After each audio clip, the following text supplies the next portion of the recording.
तो 36वें श्लोक से हम चालू करते हैं। द्यूतं छलयतामस्मि तेजस्तेजस्विनामहं जयोस्मि व्यवसायोस्मि सत्वं सत्ववतामहम्। तो भगवान अभी उनके ऐश्वर्य बताते हुए बताते हैं कि जो छल करने वाली चीजें हैं, है ना, तो वो छल करने वाली चीजों में वो क्या है? द्यूतम छलयताम अस्मि, है ना। तो द्यूत हूं मैं, है ना। तो द्यूत ये शब्द भागवतम में भी आया है ना। जो पहला स्कंद है भागवतम का, है। तो हमारे जो चार नियम है ना, तो क्या है अपने चार नियम को ये बताएगा? जो चार नियम हम पालन करते हैं। No intoxication, no gambling, no meditating, no literature. हाँ, तो ये गैम्बलिंग जो है ना, तो गैम्बलिंग को क्या बोलते हैं संस्कृत जुआ। में? जुआ हाँ, जुआ जुआ। बोले क्या? हाँ, जुआ हिंदी में बोलेंगे। और इसमें संस्कृत में इसको क्या बोलेंगे कि द्यूतम। द्यूतम, है ना। तो ये द्यूतम शब्द जो है ये भागवतम में भी आता है। तो पहले स्कंद में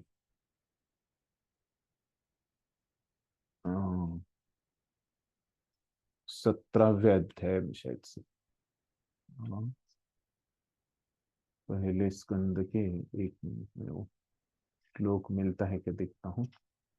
तो हमारे जो चार नियम है वो प्रभुपाद ने कहाँ से लिए है? हाँ, बराबर है, 17वें श्लोक में है, मिला मुझे। सॉरी, 17वें अध्याय में। तो पहला स्कंद 17वां अध्याय और 38वां श्लोक है ना। तो श्लोक क्या है? सूत उवाच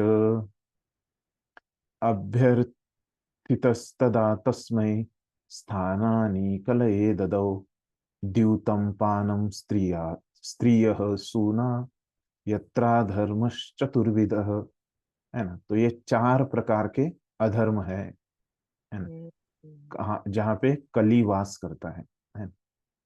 तो क्या बोले हैं? द्यूतम मतलब जुआ, है ना। पानम, है ना। मतलब क्या? पानम मतलब वो जो क्या बोले, इंटॉक्सिकेशन, मतलब ये जो धूम्रपान करना, है ना। नशा करना। हाँ। पानम, हाँ, धूम्रपान करना ये है पानम, है ना। और स्त्रीय मतलब ये अवैध संग करना, इसको स्त्रीय बोले। और सूना, सूना मतलब मांसाहार करना, है। तो ये चार जो है वो क्या है? चार प्रकार के अधर्म है। तो ऐसे ये भागवतम में भी ये द्यूतम शब्द आता है, इसलिए मैंने बताया। और ये श्लोक में, है ना, एक पहला स्कंद 17वां अध्याय और 38वां श्लोक, है ना। तो ये इस श्लोक से हमारे जो चार नियम हैं वो हम लिए हैं प्रभुपाद ने, है ना। तो ये भी आपको एक पता चला कि हम जो चार नियम पालन करते हैं वो कहाँ से लिए हैं प्रभुपाद ने, है ना? तो इस प्रकार से ये जो द्यूतम शब्द आया है, मतलब जुआ। तो भगवान बोल रहे कि मैं जो भी चीजें छलीय छलीय में मतलब क्या है कि दूसरों को जो फंसाते हैं, है ना। छलीय मतलब दूसरों के साथ जो छल करते हैं, दूसरों को जो फंसाते हैं, है ना। तो ऐसी जो भी चीजें हैं, है ना, जो दूसरों को फंसाते हैं, उसमें मैं क्या हूँ? जुआ हूँ, है ना। समझ गए? ये छलियों का अर्थ। और तेजस्वियों में मतलब जो तेज दिखाते हैं, ऐसे तेजस्वियों में, है ना। तेजस तेजस विनाम हम, है ना। तो भगवान क्या है? तेजस्वी चीजों में तेज है ना, चमक है। फिर क्या बोलते हैं? जयोस्मी व्यवसायोस्मी, है ना। और भगवान विजय भी है, जय मतलब विजय है ना। व्यवसायोस्मी मतलब जोखिम या साहस, है ना? तो भगवान विजय भी है और साहस भी है। और सत्वम सत्व वताम हम, है। तो भगवान क्या है? सत्वम, मतलब बल है किसका? बलवानों का, सत्ववताम। तो ये भी भगवान उनके ऐश्वर्यों से है। तो अभी प्रभुपाद क्या बोल रहे हैं आज? पढ़िए, आज किसका है वो पढ़िए। हरे कृष्ण। तात्पर्य, ब्रह्मांड में अनेक प्रकार के छलियां हैं। समस्त छल कपट कर्मों में द्युत क्रीड़ा, जुआ सर्वोपरि है और यह कृष्ण का प्रतीक है। परमेश्वर के रूप में कृष्ण किसी भी सामान्य पुरुष की अपेक्षा अधिक कपटी, छल करने वाले हो सकते हैं। यदि कृष्ण किसी से छल करने की सोच लेते हैं तो कोई उनसे पार नहीं पा सकता। उनकी महानता एकांगी न होकर सर्वांगी है। वे विजयी पुरुषों की विजय है, वे तेजस्वियों के तेज है। साहसी तथा कर्मठों में वे सर्वाधिक साहसी तथा कर्मठ है। वे बलवानों में सर्वाधिक बलवान है। जब कृष्ण इस धराधाम में विद्यमान थे तो कोई भी उन्हें बल में हरा नहीं सकता था। यहाँ तक कि अपने बाल्यकाल में उन्होंने गोवर्धन पर्वत उठा लिया था। उन्हें न तो कोई छल में हरा सकता है, न तेज में, न विजय में, न साहस तथा बल में। हरे कृष्ण। धन्यवाद। तो अभी यहाँ पे प्रभुपाद क्या बताते हैं इसके बारे में? तो ब्रह्मांड में अनेक प्रकार के छलिया है ना। तो इस ब्रह्मांड में बहुत सारे लोग फंसाते हैं दूसरों को, है ना। अलग अलग चीजें भी है जो दूसरों को फंसाती है। कैसे फंसाते हैं? छल कपट कर्मों में, द्यूत क्रीड़ा, है ना, सर्वोपरि है। तो ये सब जो चीजें है दूसरों को फंसाते हैं, है ना। तो उसमें ये जो जुआ है ना, तो ये श्रेष्ठ है, सर्वोपरि है ना? और ये सर्वोपरि होने के कारण ये कृष्ण का प्रतीक है ना? परमेश्वर के रूप में कृष्ण किसी भी सामान्य पुरुष की अपेक्षा अधिक कपटी हो सकते हैं। यदि कृष्ण किसी से छल करने का सोच ले तो उनसे कोई पार नहीं पा सकता। उनकी महानता एकांगी न होकर सर्वांगी है। तो यहाँ पे क्या बोल रहे कि अगर भगवान ने किसी को फंसाने का सोचा है तो वो क्या है कि उसमें भी कोई भगवान को हरा नहीं सकता। ऐसे नहीं कि दूसरों को फंसाना गलत है ना। तो हमारे इसमें तो क्या है कि दूसरों को फंसाना ये चार नियम तोड़ने जैसा है ना। क्योंकि ये जुए में दूसरों को फंसाते हैं। तो ये जुआ नहीं खेलना मतलब क्या है कि ये तो बाहरी रूप हो गया, जुआ नहीं खेलना। लेकिन उसका क्या हो गया, आंतरिक रूप क्या है, भाव क्या है कि हमको किसी को फंसाना नहीं है ना। हमको जीवन में एक सादगी का अपने जीवन में अभ्यास करना है ना? तो ये उसका आंतरिक भाव है ना, जुआ नहीं खेलने का। ये चार नियमों का कैसे एक बाहरी स्वरूप होता है और एक आंतरिक स्वरूप भी होता है ना? तो वैसे ये जुआ नहीं खेलना है ना, तो ये तो बहुत बाहर से क्या हो गया, एक अ, जिसको हम ग्रॉस बोलते हैं, है ना, जो स्थूल रूप से हो गया, बाहर के रूप से, है ना। लेकिन एक सूक्ष्म रूप से अंदर से क्या है कि किसी को फंसाना नहीं है ना। तो ऐसे हम अभी हमको तो ये गलत लगेगा, है ना, बुरा काम लगेगा, है ना। तो भक्त लोग तो ये नहीं करते। लेकिन यहाँ पे तत्व बता रहे कि कैसे अगर कोई बोलता है कि भगवान फंसा नहीं सकते किसी को, है ना, तो ये बुरे, भगवान बस क्या है, भगवान की जो महानता है ना, बस वो बस अच्छे अच्छे चीजों में है, धर्म की चीजों में ही है। अधर्म की चीजों में भगवान की महानता नहीं है ना।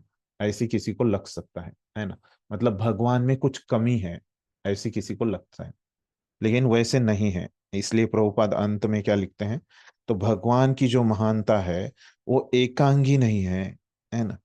एकांगी न होकर वो सर्वांगी है। इसका अर्थ क्या हो गया कि एकांगी मतलब केवल धर्म की चीजों में ही नहीं है ना। केवल ऐसे एक ही एकांगी मतलब क्या, एक ही प्रकार की महानता नहीं है ना। सर्वांगी मतलब सब कुछ चीजों में, है ना, वो धर्म रहे अधर्म रहे या कोई भी चीज रहे, है ना, तो उसमें क्या है, भगवान महान ही है ना। ये हमको समझना है। तो ऐसी कोई भी चीज नहीं है जिसमें भगवान महान नहीं है। तो भगवान हर एक चीज में महान है ना। इस प्रकार से प्रभुपाद ने हमको ये द्यूतम छलयताम अस्मि के बारे में बताया। फिर इसके बारे में आचार्यगण क्या बताते हैं द्यूतम छलयताम अस्मि के बारे में? वो बताते हैं कि जो फंसाने वाली चीजें हैं, है ना, तो भगवान ने तो बताया कि उसमें श्रेष्ठ कौन है? ये जुआ है।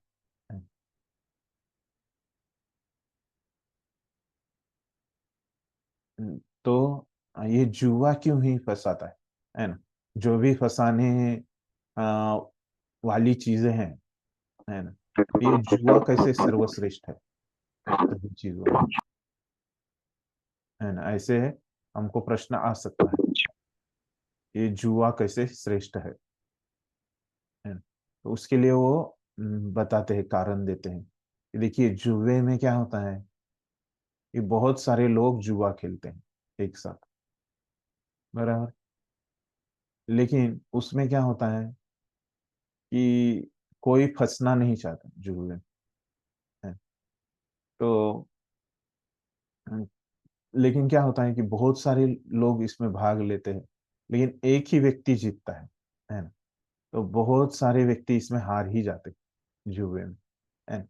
तो विरला ही कोई जीतता है ये जुए में, है ना? तो इसमें अधिकतर लोग इसमें फंस ही जाते हैं, है ना? अधिकतर लोगों के साथ इसमें छल होता ही है। तो इसीलिए ये जुआ महान है। तो ऐसी दूसरी अभी अब कोई कार्य लो, है ना, जिसमें अन्य जो अधर्मिक कार्य है और जिसमें दूसरों को फंसाते हैं, है ना, तो ये जुए जितना अन्य किसी चीज में फंसा ही नहीं सकते, है ना। तो इसीलिए जो भी फंसाने वाली चीजें हैं, है ना, उसमें क्या है कि ये जुआ महान है, इसलिए बोल रहे कि भगवान मैं जुआ हूं।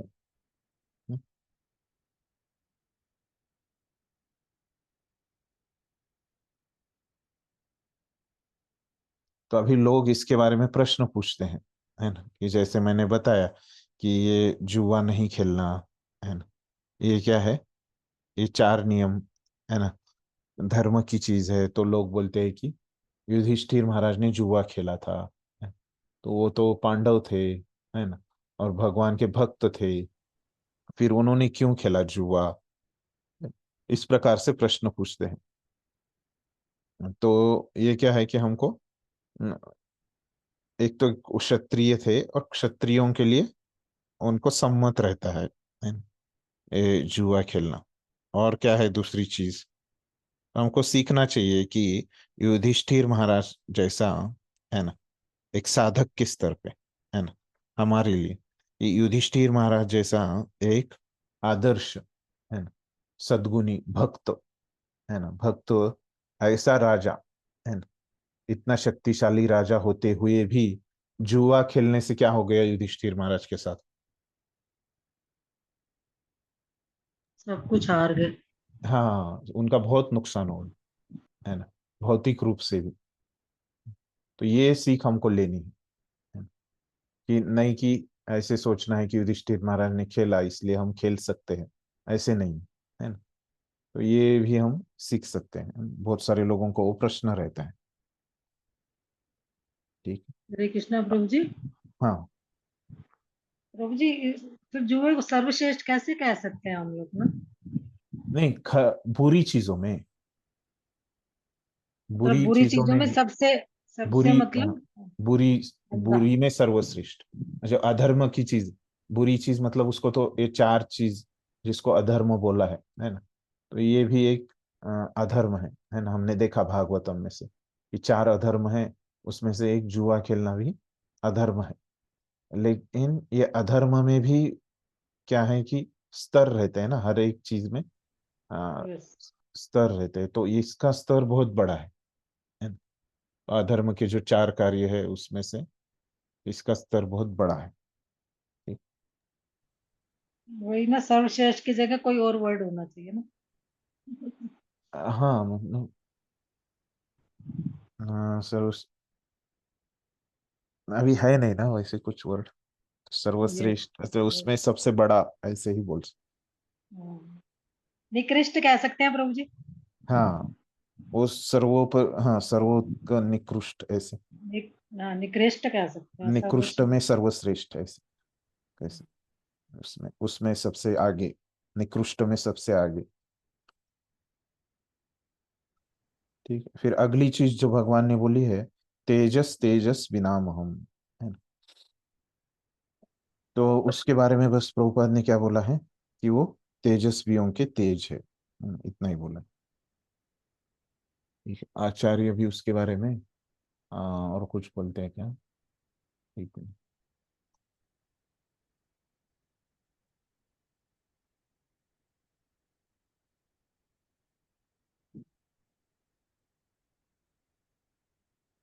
ठीक है, उन्होंने भी कुछ बोला नहीं है।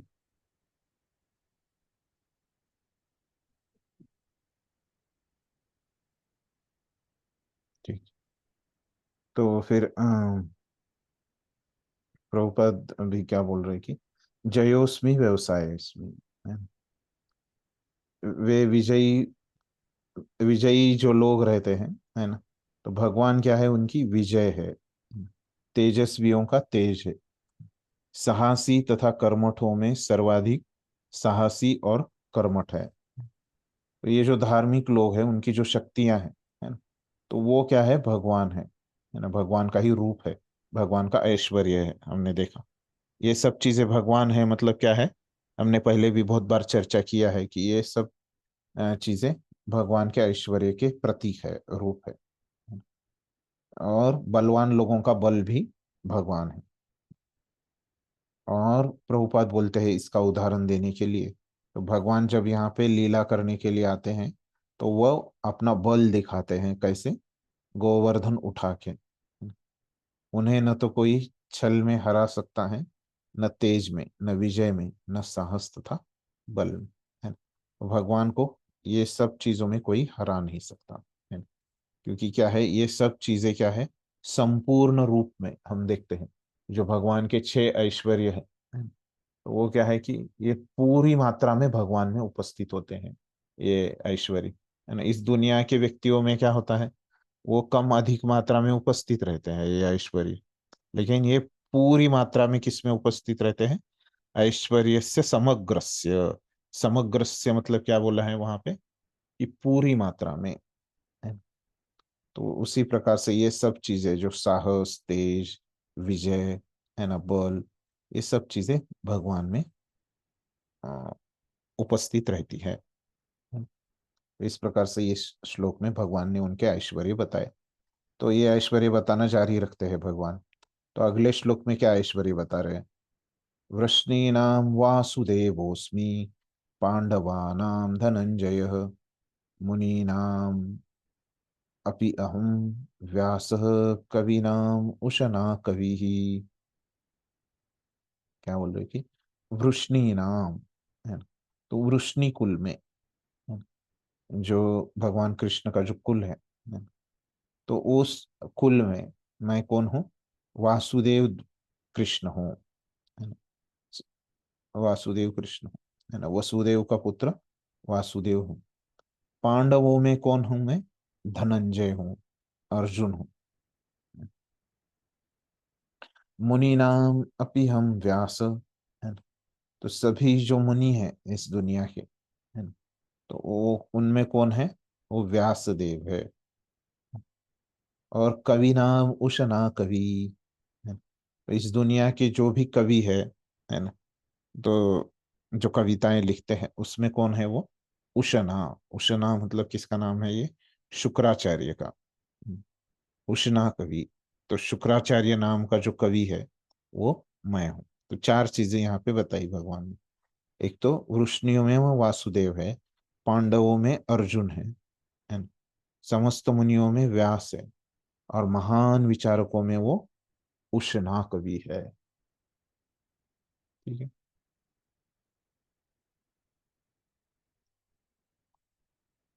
पढ़िए तात्पर्य। मैं वृष्णि वंशियों में वसुदेव और पांडवों में अर्जुन हूँ। मैं समस्त मुनियों में, सॉरी, तात्पर्य हमको, कृष्ण आदि भगवान है और बलदेव कृष्ण के निकटतम अंश विस्तार है। कृष्ण तथा बलदेव दोनों ही वसुदेव के पुत्र रूप में उत्पन्न हुए, अतः दोनों को वासुदेव कहा जाता है। दूसरी दृष्टि से चूंकि कृष्ण कभी वृंदावन नहीं त्यागते, अतः उनके जितने भी रूप अन्यत्र पाए जाते हैं वे उनके विस्तार है। वासुदेव कृष्ण के निकटतम अंश विस्तार है, अतः वासुदेव कृष्ण से भिन्न नहीं है। अतः इस श्लोक में आगत वासुदेव शब्द का अर्थ बलदेव या बलराम माना जाना चाहिए, क्योंकि वे समस्त अवतारों के उद्गम है और इस प्रकार वे वासुदेव के एकमात्र उद्गम है। भगवान के निकटतम अंशों को स्वांश, व्यक्तिगत या सखीय अंश कहते हैं और अन्य प्रकार के भी अंश है जो विभिन्न अंश, पृथकीकृत अंश कहलाते हैं। पांडुपुत्रों में अर्जुन धनंजय नाम से विख्यात है। वह समस्त पुरुषों में श्रेष्ठतम है, अतः कृष्ण स्वरूप है। मुनियों अर्थात वैदिक ज्ञान में पटु विद्वानों में व्यास सबसे बड़े हैं, क्योंकि उन्होंने कलियुग में लोगों को समझाने के लिए वैदिक ज्ञान को अनेक प्रकार से प्रस्तुत किया और व्यास को कृष्ण के एक अवतार भी माने जाते हैं, अतः वे कृष्ण स्वरूप है। कविगण किसी विषय पर गंभीरता से विचार करने में समर्थ होते हैं। कवियों में उष्णा अर्थात शुक्राचार्य असुरों के गुरु थे। वे अत्यधिक बुद्धिमान तथा दूरदर्शी राजनेता थे। इस प्रकार शुक्राचार्य कृष्ण के ऐश्वर्य के दूसरे स्वरूप है। धन्यवाद। तो अभी यहाँ पे प्रभुपाद क्या बोल रही है 4 चीजों के बारे में। तो पहला जो परिच्छेद प्रभुपाद लिखते हैं तो उसमें क्या बोल रहे प्रभुपाद, ये जो वृष्णिवंश में भगवान ने क्या शब्द इस्तेमाल किया है, वृष्णिवंशों में मैं वासुदेव हूँ। ये वासुदेव जो शब्द है उसका जो अर्थ होता है वो 2 व्यक्तियों को संबोधित कर सकता है। कौन से 2 व्यक्तियों के बारे में बताया प्रभुपाद ने कि वासुदेव का अर्थ क्या हो सकता है, कृष्ण भी हो सकता है और बलराम। बलराम भी हो सकता है। तो कैसे हो रहा है, एक शब्द के 2 कैसे अर्थ हो रहे हैं, कृष्ण और बलराम। वासुदेव क्योंकि मतलब क्या, वसुदेव के हाँ क्योंकि वसुदेव के ही बेटे हैं दोनों। बराबर है ना। तो वासुदेव इस शब्द का मूल अर्थ क्या होता है, मूल अर्थ इसका होता है कि वसुदेव का पुत्र है ना। वासुदेव मतलब क्या होता है, वसुदेव का पुत्र। तो वसुदेव का पुत्र, तो वसुदेव के 2 पुत्र है ना। तो इसीलिए ये वासुदेव शब्द के 2 अर्थ हो रहे हैं। इस प्रकार से हमको प्रभुपाद हमको समझाते हैं।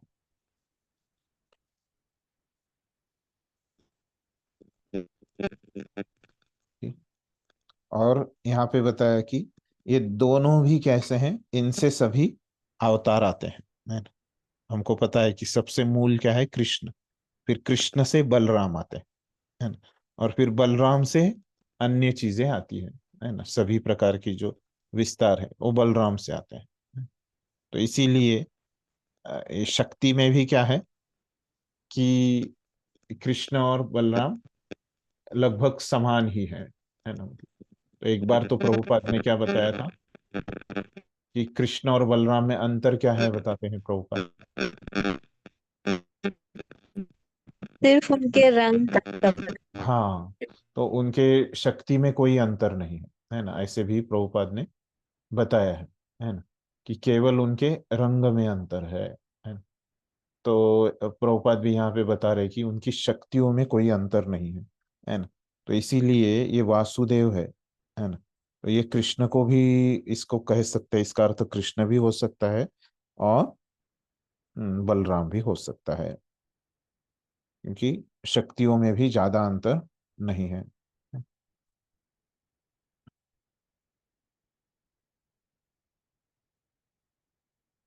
तो भगवान के निकटतम अंशों को स्वांश, व्यक्तिगत या स्वकीय अंश कहते हैं, और अन्य प्रकार के भी अंश है जो विभिन्न अंश, पृथकीकृत अंश कहलाते हैं। तो भगवान के जो विष्णु तत्व वाले अंश होते हैं है ना, तो उनको क्या बोलते हैं, स्वांश। और जो अन्य अंश मतलब क्या, उनके जो विस्तार है, तो ये विष्णु तत्व तक जो उनके विस्तार रहते हैं उनको स्वांश बोलते हैं। और उसके आगे जो है, जो जीव तत्व वगैरह में आते हैं उनके, उसको विभिन्न अंश बताते। ठीक है, तो इसको ही ज्यादा प्रभुपाद ने क्या किया यहाँ पे, उसका स्पष्टीकरण दिया है।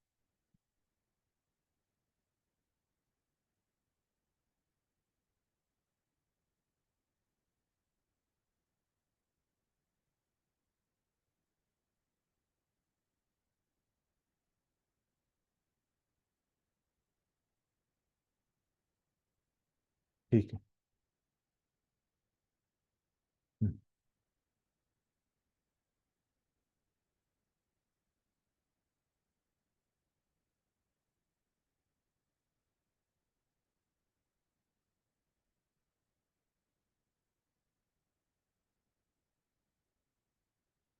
तो पांडवों में क्या है, वो अर्जुन है, धनंजय है ना, इस प्रकार से बताते हैं। तो वह समस्त पुरुषों में श्रेष्ठतम है, अतः कृष्ण स्वरूप है। और मुनियों में कौन है, भगवान व्यास है। फिर उनके बारे में कहते हैं, क्योंकि उन्होंने, क्यों वो व्यास है, उन्होंने ऐसे क्या कार्य किया, उन्होंने कलयुग में लोगों को समझाने के लिए वैदिक ज्ञान को अनेक प्रकार से प्रस्तुत किया है। तो कलयुग में जो निम्न कोटि के जो जीव है, तो उनको समझाना बहुत मुश्किल है ये शास्त्र। तो उनको समझने के लिए उन्होंने इसको प्रस्तुत किया है ना। तो ऐसे कलयुग के जीवों के लिए भी, है ना। और व्यास को कृष्ण के अवतार भी माने जाते हैं, है ना। एक साहित्य के जो अवतार है, शक्त्यावेश अवतार, ऐसे भी व्यास को कहा जाता है, भगवान के शक्त्यावेश, साहित्य के शक्त्यावेश अवतार। अतः वे कृष्ण का स्वरूप है। ये दो कारणों की वजह से वो कृष्ण का स्वरूप है। जो कवि रहते हैं वो क्या करते हैं, किसी विषय पर गंभीरता से विचार करने में समर्थ होते हैं, है ना। ऐसे विचार करना और उसको काव्यमय रूप में प्रस्तुत करना, कविता के रूप में, ऐसे वो कार्य करते हैं। तो ये शुक्राचार्य है ना। तो यहाँ पे प्रभुपाद बोल रहे कि वो अत्यधिक बुद्धिमान तथा दूरदर्शी राजनेता थे, इसलिए वो क्या है, कवियों में सबसे महान है ना। और उन्होंने कार्य भी वैसे किए थे, है ना। उन्होंने क्या किया था, बलि महाराज को भी जीवित किया था उन्होंने, है ना। और वो असुरों के गुरु थे, बहुत शक्तिशाली वो व्यक्ति थे, भले ही वो असुरों के गुरु थे इसलिए। लेकिन उनमें से ये, उनकी जो शक्तियां थी, ये अच्छे गुण उनमें है, इसलिए भगवान बोल रहे कि मैं उनका रूप हूँ।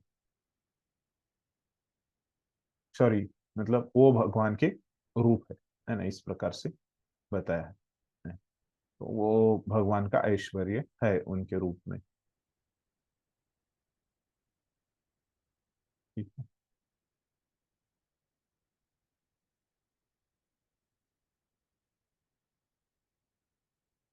तो यही विशेष चीजें कुछ बताई नहीं है आचार्यों ने इसके बारे में।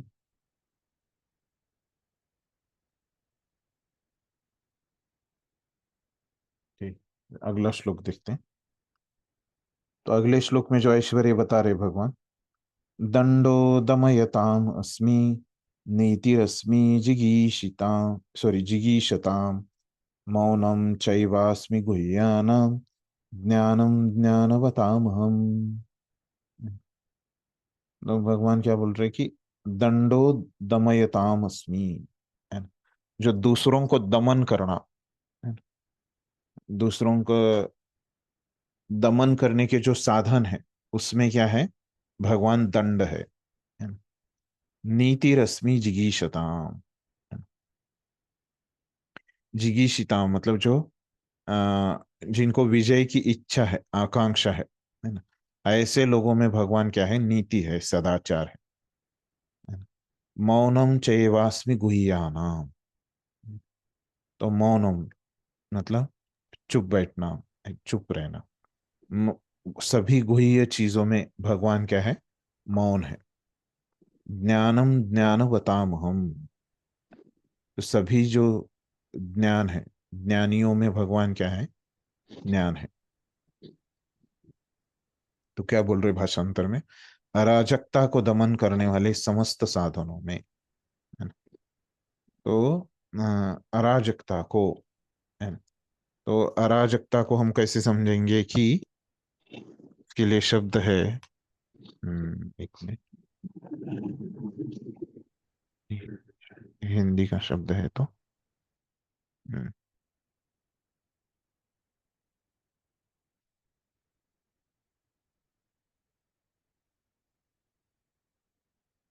हम्म, मतलब जो नियम के हिसाब से नहीं चलते, है ना? तो जो नियमों का पालन नहीं करते, इसको क्या बोलते हैं? अराजक, है। तो ये जो नियमों का पालन नहीं करते उनका दमन करना पड़ेगा ना। तो ऐसे जो दमन करते हैं, है ना? तो जो लोग नियमों का पालन नहीं करते, है ना, तो उनको अराजक लोग कहते हैं। तो ऐसे लोगों का दमन करना है ना? दमन करने में जो भी चीजें इस्तेमाल होती है ना, तो वो उसमें एक चीज है दंड, है ना? तो जो भी लोग नियमों का पालन नहीं करते, नियमों का उल्लंघन करते हैं, है ना, तो ऐसे लोगों को उनका दमन करने के लिए जो चीजें इस्तेमाल होती है ना, उन चीजों में भगवान क्या है?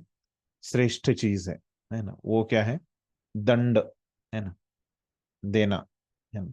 दंड देने से क्या होता है कि जो लोग नियमों का पालन नहीं कर रहे, है ना, तो उनको एक डर पैदा होता है और वो नियमों का पालन करते हैं दंड की दंड के भय से, है ना? तो ऐसे जो भी अन्य चीजें हैं दंड को छोड़ के, है ना, तो ये सभी चीजों में दंड क्या है? श्रेष्ठ है। और ये भगवान का ऐश्वर्य है ना?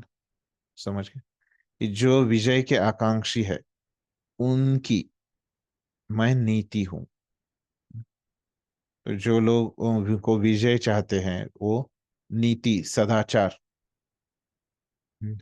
उनमें जो सदाचार है वो भगवान का ऐश्वर्य है। तो रहस्यों में मैं मौन हूँ। जो भी रहस्य रहता है ना, सीक्रेट हम जिसको बोलते हैं, सभी सीक्रेट में भगवान क्या है? मौन है ना? मतलब शांत बैठना, चुप बैठना, वो है। तो चुप बैठेंगे तो ही क्या होता है? सीक्रेट सीक्रेट रहता है ना? तो अगर सबको बताने लगे तो वो सीक्रेट रहता है क्या? नहीं रहता, है ना? गुह्य नहीं रहता कोई भी चीज। तो इसीलिए सभी गुह्य चीजों में, रहस्यों में भगवान मौन है। और बुद्धिमान जो लोग है उसमें क्या है? भगवान, उनका ज्ञान है। सभी बुद्धिमान लोगों में उनका ज्ञान भगवान है। ठीक है, पढ़िए तात्पर्य, प्रभुपाद क्या बोल रहे वैसे तो दमन के अनेक साधन है, किंतु इनमें सबसे महत्वपूर्ण है दुष्टों का नाश। जब दुष्टों को दंडित किया जाता है तो दंड देने वाला कृष्ण स्वरूप होता है। किसी भी क्षेत्र में विजय की आकांक्षा करने वाले में नीति की ही विजय होती है। सुनने, सोचने तथा ध्यान करने की गोपनीय क्रियाओं में मौन धारण ही सबसे महत्वपूर्ण है, क्योंकि मौन रहने से जल्दी उन्नति मिलती है। ज्ञानी व्यक्ति वह है जो पदार्थ तथा आत्मा में भगवान की परा तथा अपरा शक्तियों में भेद कर सके। ऐसा ज्ञान साक्षात कृष्ण है। धन्यवाद। तो देखिए, अभी यहाँ पे भगवान ने क्या बताया, प्रभुपाद बोल रहे उसके बारे में। वैसे तो दमन के अनेक साधन है, किंतु उनमें से सबसे महत्वपूर्ण है दुष्टों का नाश। जब दुष्टों को दंडित किया जाता है तो दंड देने वाला कृष्ण स्वरूप होता है ना? तो भगवान ने क्या बताया यहाँ पे? मैं दंड हूं बताया, लेकिन प्रभुपाद बोल रहे कि वो दंड देने वाला है ना, दंड नहीं, है ना? वैसे प्रभुपाद ने कहा कि इसको ऐसे समझिए, आप को दंड मत समझिए, दंड देने वाला कृष्ण का स्वरूप होता है ना? मतलब जो राजा दंड देता है, यहाँ कोई एक वरिष्ठ व्यक्ति जो दंड देती है दूसरे लोग सुधर जाए, है ना, इसीलिए उनको दंड दिया जाता है ना? वो नियमों का पालन करे, है ना? तो ऐसे जो उनके भलाई के लिए उनको दंड मिल रहा है ना। तो नहीं तो दूसरों को दंड देते कौन बैठेगा, है ना, किसको समय है कि दूसरों को दंड देने देते बैठने के लिए अपना काम छोड़ के। तो हाँ, ये करते हैं, है ना, दूसरों को जो दंड देते हैं, है ना। तो ये क्या है, ये बहुत अच्छा चीज है, ताकि इसकी वजह से दूसरे लोग सुधर जाते हैं। उसके भय की वजह से, अरे मुझे दंड मिलेगा, है ना, इस भय की वजह से लोग अच्छा व्यवहार करने लगते हैं। तो इसीलिए जो दंड देने वाला है वो क्या है, कृष्ण की शक्ति से दंड देता है, वो कृष्ण का ऐश्वर्य। किसी भी क्षेत्र में विजय की आकांक्षा करने वाले में नीति की ही विजय होती है। तो अंत में क्या होता है, ऐसे भले ही लगे शुरू शुरू में क्या है कि अन्य चीजों की विजय हो रही है, लेकिन अंत में क्या होता है कि नीति का ही विजय होता है ना। कौरव पांडवों के युद्ध में हम देख सकते हैं। तो ऐसे लगा कि उनको वनवास हो गया, है, उनका सब राज्य चला गया, तो ऐसे लगता है, लेकिन अंत में क्या हो गया, नीति की ही विजय हो गई, धर्म की ही जीत हो गई। तो वही प्रभुपाद बोल रहे कि भगवान इसीलिए बोल रहे कि जो भी चीज की विजय होती है, ऐसी चीजों में भगवान क्या है, नीति, है ना, क्योंकि उसकी हमेशा विजय होती है। सुनने, सोचने तथा ध्यान करने की गोपनीय क्रिया में मौन ही सबसे महत्वपूर्ण है, क्योंकि मौन रहने से जल्दी उन्नति मिलती है। तो कम बोलने से, है ना, जितना आवश्यक है उतना ही बोलने से, है ना, सभी लोग बोलते हैं ना। शास्त्रज्ञों का भी मत है कि ज्यादा बोलने से क्या होता है कि हमारी शक्ति चली जाती है ना। तो प्रभुपाद बोल रहे कि इससे हमारी प्रगति होती है, मौन रखने से, है ना, जितना आवश्यक है सेवा के लिए उतना ही बात करने से, है ना। और ये सभी गोपनीय चीजों में भी ये मौन ये सर्वश्रेष्ठ है, सबसे महत्वपूर्ण है। तो ज्ञानी व्यक्ति वह है जो पदार्थ तथा आत्मा में भगवान की परा तथा अपरा शक्ति में भेद कर सके, ऐसा ज्ञान साक्षात कृष्ण है। तो ज्ञान, भगवान ने बोला कि ज्ञानी व्यक्तियों में मैं ज्ञान हूँ, बुद्धिमानों में मैं ज्ञान हूँ। तो वो ज्ञान मतलब क्या है कि उसको समझ में आ जाए जड़ क्या है और चेतन क्या है ना? तो आत्मा और पदार्थ, इसमें वो भेद कर सके। तो भगवान की परा और अपरा शक्ति में वो भेद कर सके, है ना। तो ऐसे ज्ञान को ही क्या कहा गया है, वो कृष्ण से अभिन्न है, और यही कृष्ण का स्वरूप है। इस प्रकार से प्रभुपाद ने हमको समझाया है। तो आचार्यों के इसमें से देखते हैं कि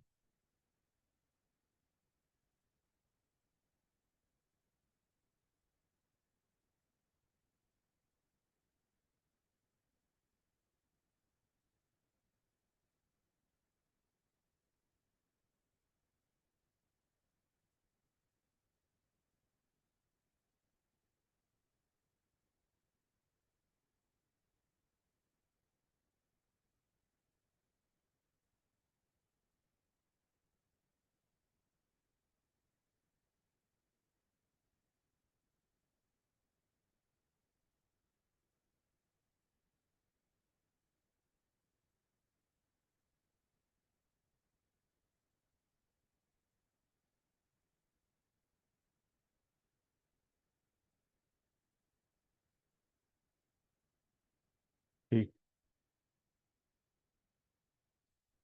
तो अगले श्लोक में और भगवान अभी क्या करते हैं, इसका समारोप करते हैं, है ना। तो ये 38वें श्लोक तक ही भगवान ने अपने ऐश्वर्य बताए हैं, है ना, 20वें श्लोक से चालू करते हुए, है ना।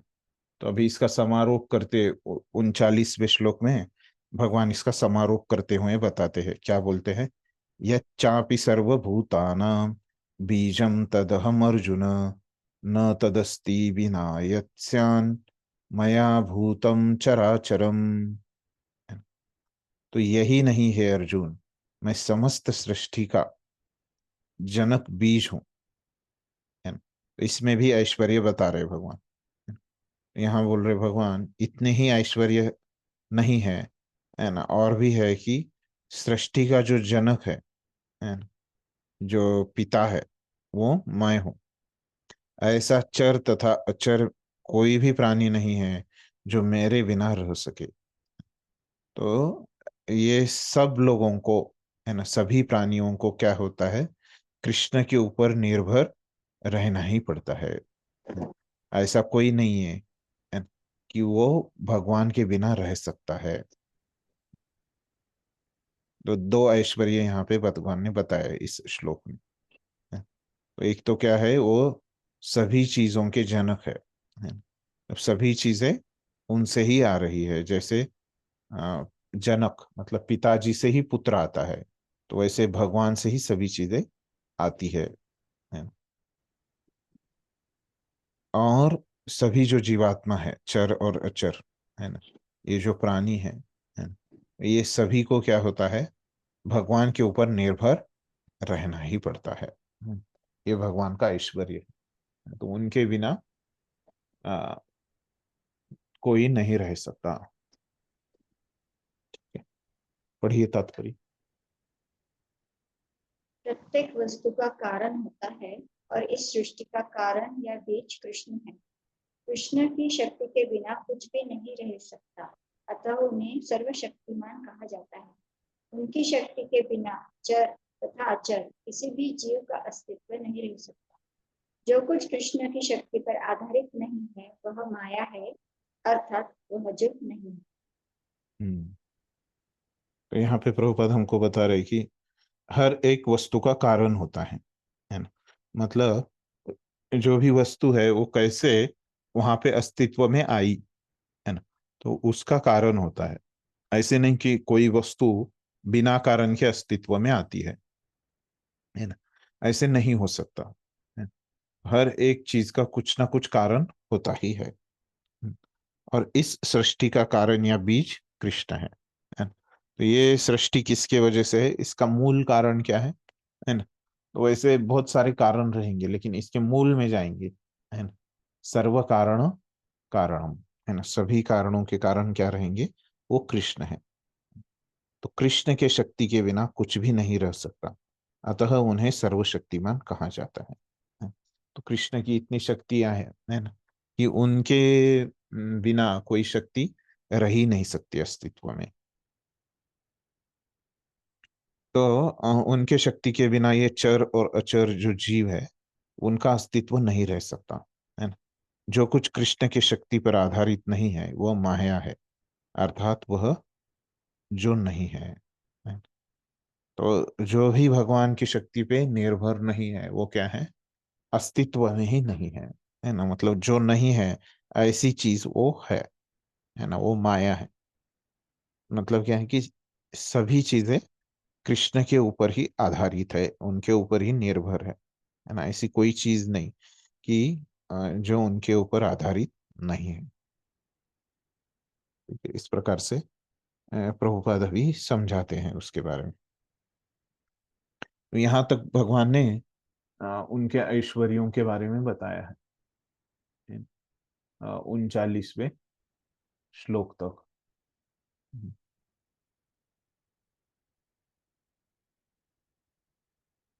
तो अभी तक भगवान ने क्या बताया, एक तरह से कि इस दुनिया में अर्जुन उनको कैसे कैसे देख सकता है ना, किन किन रूपों में देख सकता है।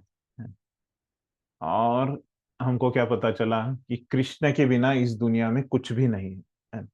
जो चराचर जो जीव है ना, ये भी अस्तित्व में है, वो किसके वजह से, कृष्ण की वजह से ही, वो कृष्ण के ऊपर ही आधारित है। और जो कुछ भी हम देखते हैं, है ना, तो उससे क्या है कि हम कृष्ण को याद कर सकते हैं, है ना। जैसे झाड़ को दिखते हैं, कोई मंजिल को देखते हैं, है ना। और इस दुनिया में कुछ भी चीज हम देखते हैं तो उससे हम क्या है, कृष्ण को याद करते हैं, कर सकते हैं, है ना। अगर हम कृष्ण भावना भावित है तो, है ना? तो इससे समझ में आ गया कि सब कुछ जो है वो भगवान के ऊपर निर्भर है। तो ऐसे अगर हम ये श्लोकों को हम ध्यान में रखेंगे तो हम हमेशा स्मरण में रख सकते हैं कि ये भगवान को हम कैसे देखें इस दुनिया में, है ना?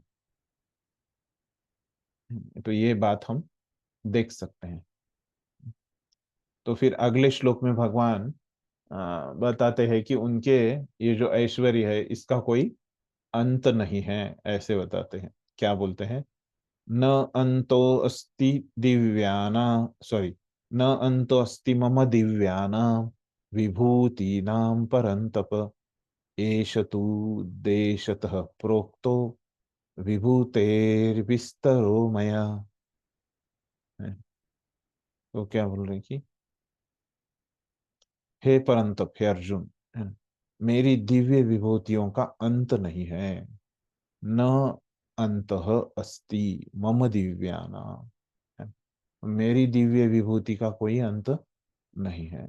मैंने तुमसे जो कुछ कहा है वह तो मेरी अनंत विभूतियों का संकेत मात्र है।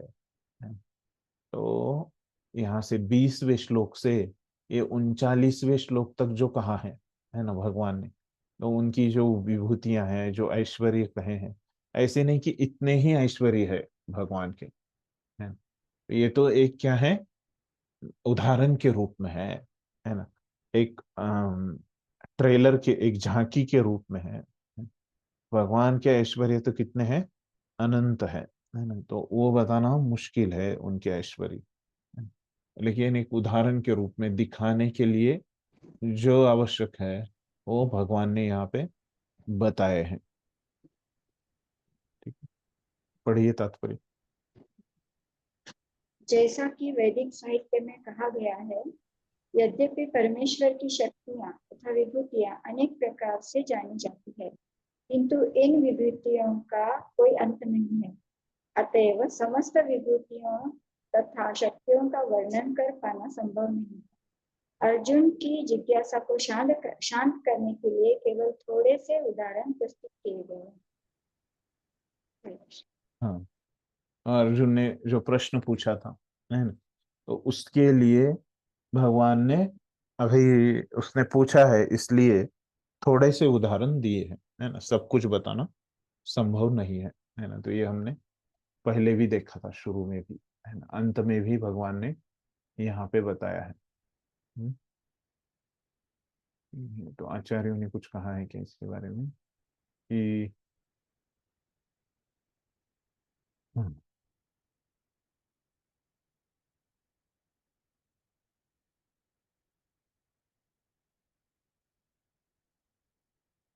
तो इसके बारे में चैतन्य चरण प्रभु ने कहा है कि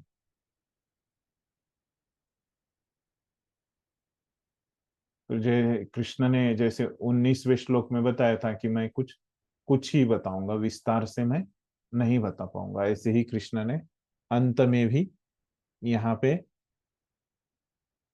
बताया है।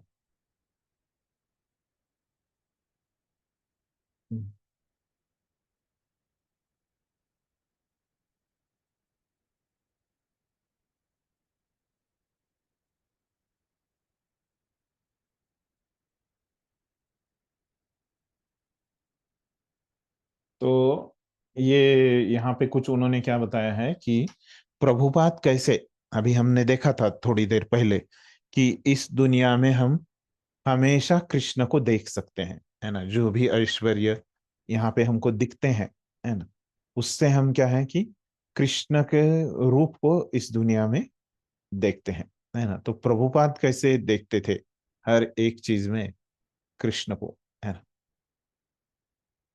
तो जैसे अभी प्रभुपाद कहाँ गए थे प्रचार करने के लिए, पाश्चात्य देश में गए थे, और पाश्चात्य देश में प्रभुपाद ने किसको प्रचार किया?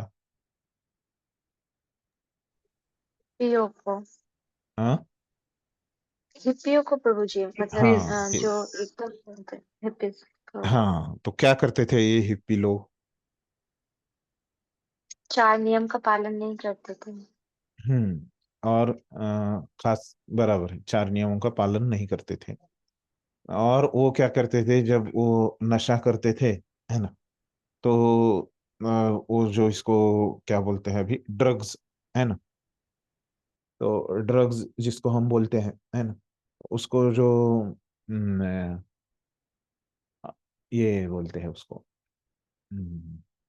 एक डॉक्टर की भाषा में उसका नाम क्या है ड्रग्स का, पता है किसी को?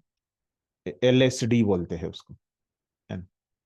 LSD ऐसे उसका नाम है ना। उसका लॉन्ग फॉर्म पे होगा, अभी मुझे पता नहीं, है ना, LSD का। तो ऐसे वो LSD बोलते हैं ड्रग्स लेना जो है ना उसको। तो ये हिप्पी लोग क्या करते थे, LSD लेते थे, है ना, नशा करने के लिए। और अभी प्रभुपाद उनको आध्यात्मिक जगत के बारे में बता रहे थे, है ना।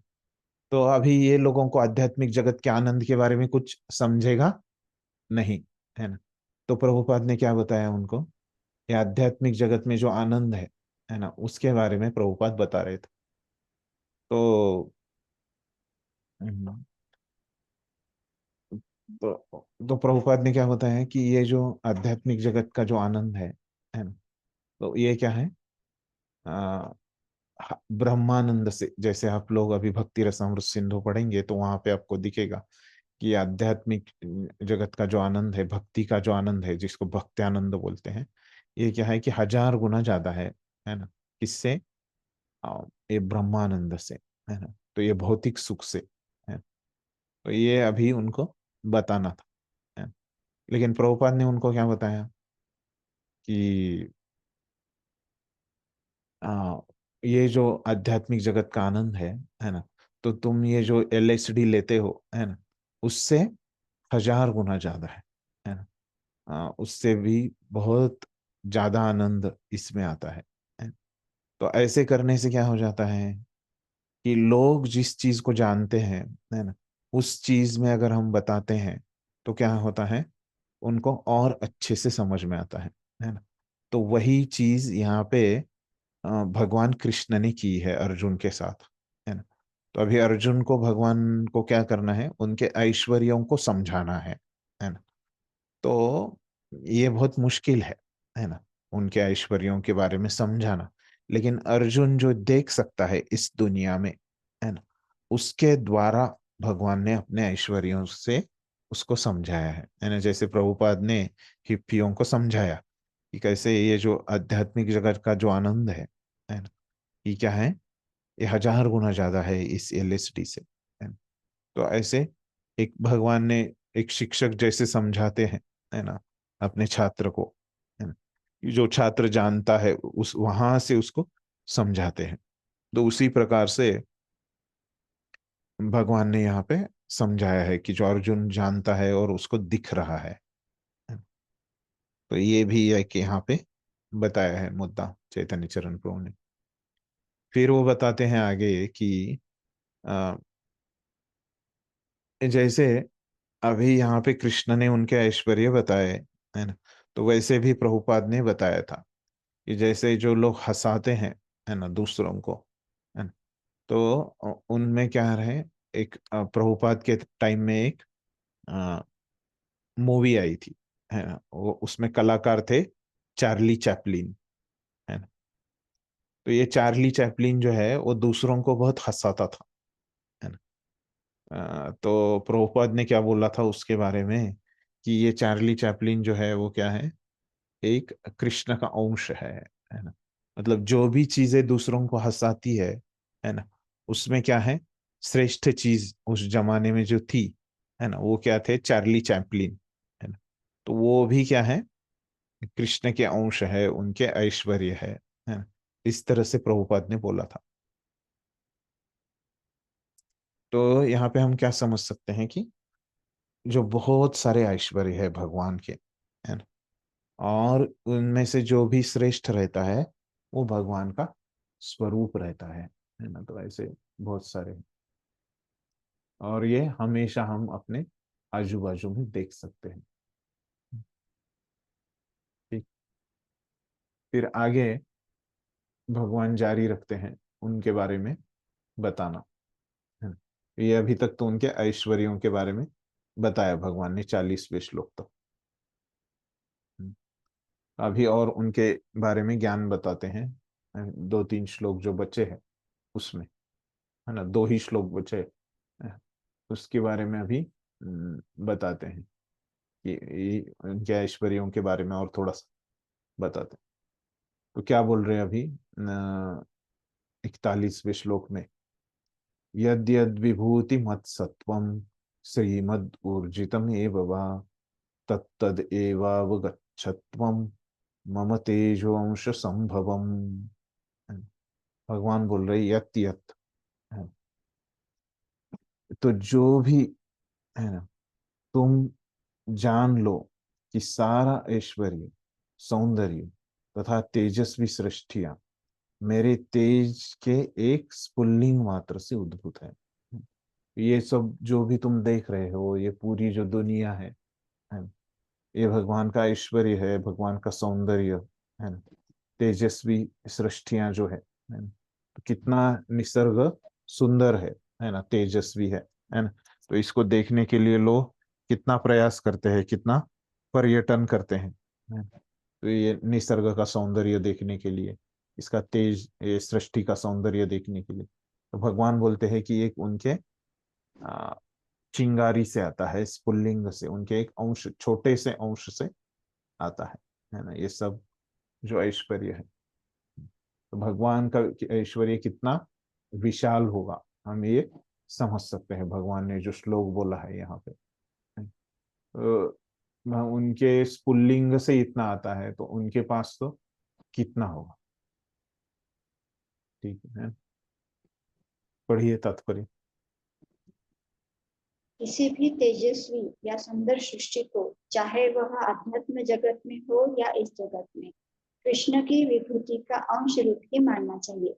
किसी भी अलौकिक तेज युक्त वस्तु को कृष्ण की विभूति समझनी चाहिए। हम्म तो जो कुछ भी, जैसे भगवान ने स्वयं बताया है ना, जो कुछ भी तेजस्वी है, सुंदर है, सबसे अच्छा है ना?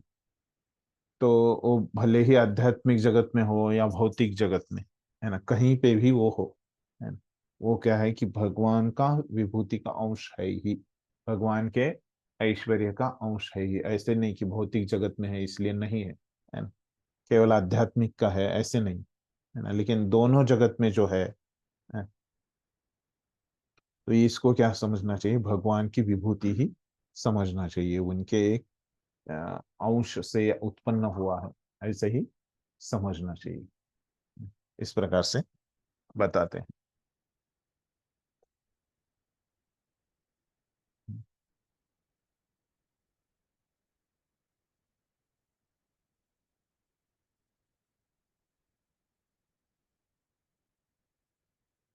तो यहाँ पे हमको क्या समझना चाहिए कि अभी जैसे हम तो भक्त है, तो हम समझते हैं कि ये जगत क्या है, सत्य है, वास्तविकता है इस जगत में, है ना। लेकिन ये जगत में बहुत सारी चीजें हमको क्या लगती है, अच्छी लगती है ना।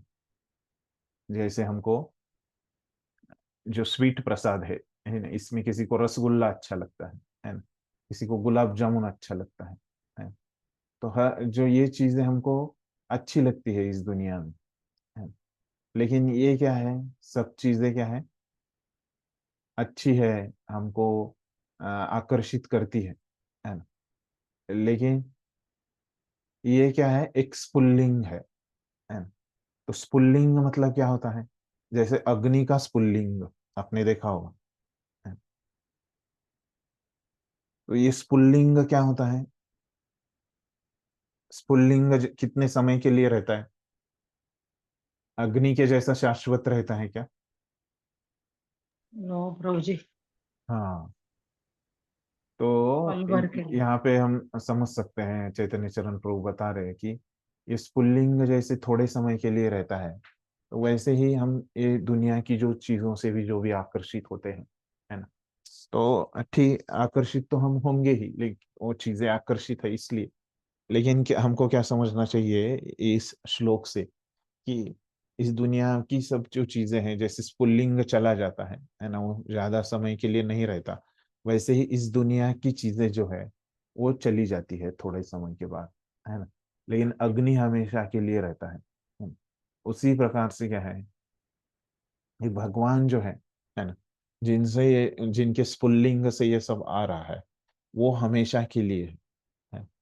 तो अच्छा है कि हम उनके स्पुल्लिंग से आकर्षित होने की बजाय, उनके स्पुल्लिंग से जो भी आ रहा है उससे आकर्षित होने की वजह क्या है कि हम भगवान से आकर्षित हो जाए, है ना। और हमारा जो एक चाहने का इच्छा है ना, कि हमको ये चीज चाहिए, है ना। ऐसे हम इच्छा करते हैं किसी चीज को चाहने की। क्यों इच्छा करते हैं, है ना। हम लोग जो इच्छा करते हैं वो क्या इच्छा करते हैं कि सबसे सुंदर चीज, सबसे शक्तिशाली चीज, है ना, ये हम सबको चाहिए रहती है। लेकिन वो क्या है कि क्योंकि वो चीज हमको आकर्षित करती है, उसके पास जो ऐश्वर्य है, उस ऐश्वर्य से, है ना, ये चीज हमको चाहिए रहती है। सबको सुंदर चीज ही चाहिए रहती है ना। तो उसी प्रकार से, है ना, वो क्या क्यों हमको आकर्षित कर पाती है वो सब चीजें, क्योंकि उसमें भगवान के स्पुल्लिंग से आकर्षण आ रहा है, वो ऐश्वर्य उसमें आ रहा है, उस ऐश्वर्य की वजह से वो चीज हमको आकर्षित कर पाती है ना। तो इसीलिए वो चीज चाहिए, ऐसे हम में इच्छा उत्पन्न होती है ना। तो फिर ये इच्छा उत्पन्न करने से अच्छा है कि हम ऐसी इच्छा उत्पन्न करें, है ना, कि कृष्ण हमको चाहिए, है। क्योंकि ऐसे अगर इच्छा हम करेंगे तो उसमें फायदा क्या है, क्योंकि कृष्ण कभी नष्ट नहीं होने वाले, है ना। ये सब जो चीजें हमको चाहिए, है ना, भले ही हम इच्छा करें उनको प्राप्त करेंगे वो चीजों को, लेकिन वो क्या है कि समय के प्रभाव से वो चीजें नष्ट होने ही वाली है। लेकिन अगर हम कृष्ण को प्राप्त करेंगे तो कृष्ण कभी नष्ट नहीं होने वाले, वो कभी खत्म नहीं होने वाले, है ना। इस प्रकार से प्रभु जी ने बताया है कि ये श्लोक से हम अपने जीवन में ये शिक्षा उतार सकते हैं ना। इस चीजें की जो क्षणिक चीजें है, स्पुल्लिंग से, भगवान के स्पुल्लिंग से उत्पन्न हुई वाली जो चीजें है ना, जो ऐश्वर्य है, उनसे अच्छा है कि हम भगवान से ही आकर्षित हो जाए, ऐसे वो बताते हैं इसमें से। ठीक है, तो आचार्यों ने कुछ विशेष नहीं बताया। तो अगले श्लोक के पास जाते हैं कि अभी भगवान क्या बता रहे हैं। इस अध्याय का ये अंतिम श्लोक है। हरे कृष्णा। हाँ बोलिए, कुछ प्रश्न है। हाँ, यस प्रभु जी, थोड़ा सा हम्म है मुझे इसी श्लोक में। हम्म प्रभु जी, आपने जैसे बताया कि हम्म स्फुलिंग मात्र से उद्भूत होते हैं, मतलब यहाँ पर जैसे लिखा है कि जो भी सौंदर्य तेजस्वी सृष्टियां मेरे तेज के एक स्फुलिंग मात्र से उद्भूत होता है। इसका मतलब आप तो बहुत सारे बोले प्रभु जी, लेकिन मुझे समझ में नहीं आया कि जैसे आग है आपने बोला, तो वो स्फुलिंग जब कुछ ही समय के लिए आते हैं, तो वो तो फिर बाद में नष्ट हो जाते हैं ना, आपने जैसे बोला। फिर हम्म यहाँ पर कैसे ये बोल रहे हैं कि आ, मेरे तेज से एक स्फुलिंग मात्र से मतलब ये वर्ड एक्चुअली मुझे समझ में नहीं आया प्रभु, लास्ट का कि मेरे तेज के एक स्फुलिंग मात्र से उद्भूत होते हैं। हम्म, हम्म। तो ये तेज, तो ये स्पुल्लिंग क्या होता है। तो अग्नि का उदाहरण मैंने क्यों दिया, क्योंकि ये स्पुल्लिंग कहाँ से आता है। तो जो भी जो तेजस्वी चीज है ना? जैसे अग्नि, अग्नि में क्या होता है, तेज होता है। तो ये स्पुल्लिंग कहाँ से होता है, ये तेज से उत्पन्न होता है ना। जो भी जो तेजस्वी चीज है, जैसे अग्नि है, तो चिंगारी जो बोलते हैं ना, अग्नि की चिंगारी, है ना, तो वो चिंगारी को स्पुल्लिंग बोलते हैं। ठीक है। तो जैसे अग्नि की एक चिंगारी होती है ना, वो कहाँ से उत्पन्न होती है, अग्नि से, है ना। तो वैसे ही कोई सूरज है ना, तो सूरज की भी चिंगारी हम बोलते हैं हिंदी में, है ना। तो उसका एक छोटा सा जो भी तेजस्वी ऐसे प्रकाश देने वाली चीज है, उसका किरण। एक किरण, हाँ किरण, ऐसे एक चिंगारी, तो इस अर्थ में है, वो उसको स्पुल्लिंग बोलते हैं, अंश, है ना। तो यहाँ पे दिया है, देखिए, तेज का अंश, है ना, संस्कृत में जो दिया है ना, मम तेज अंश संभवम, है ना, मतलब मेरे तेज के अंश से, है ना। तो भगवान का जो तेज है ना, वो हम ऐसे अग्नि की तरह ऐसे समझेंगे, है ना। तो उस अग्नि का अंश क्या होता है, उसको स्पुल्लिंग बोला है। ठीक। अभी स्पष्ट हो गया या अभी भी नहीं समझा?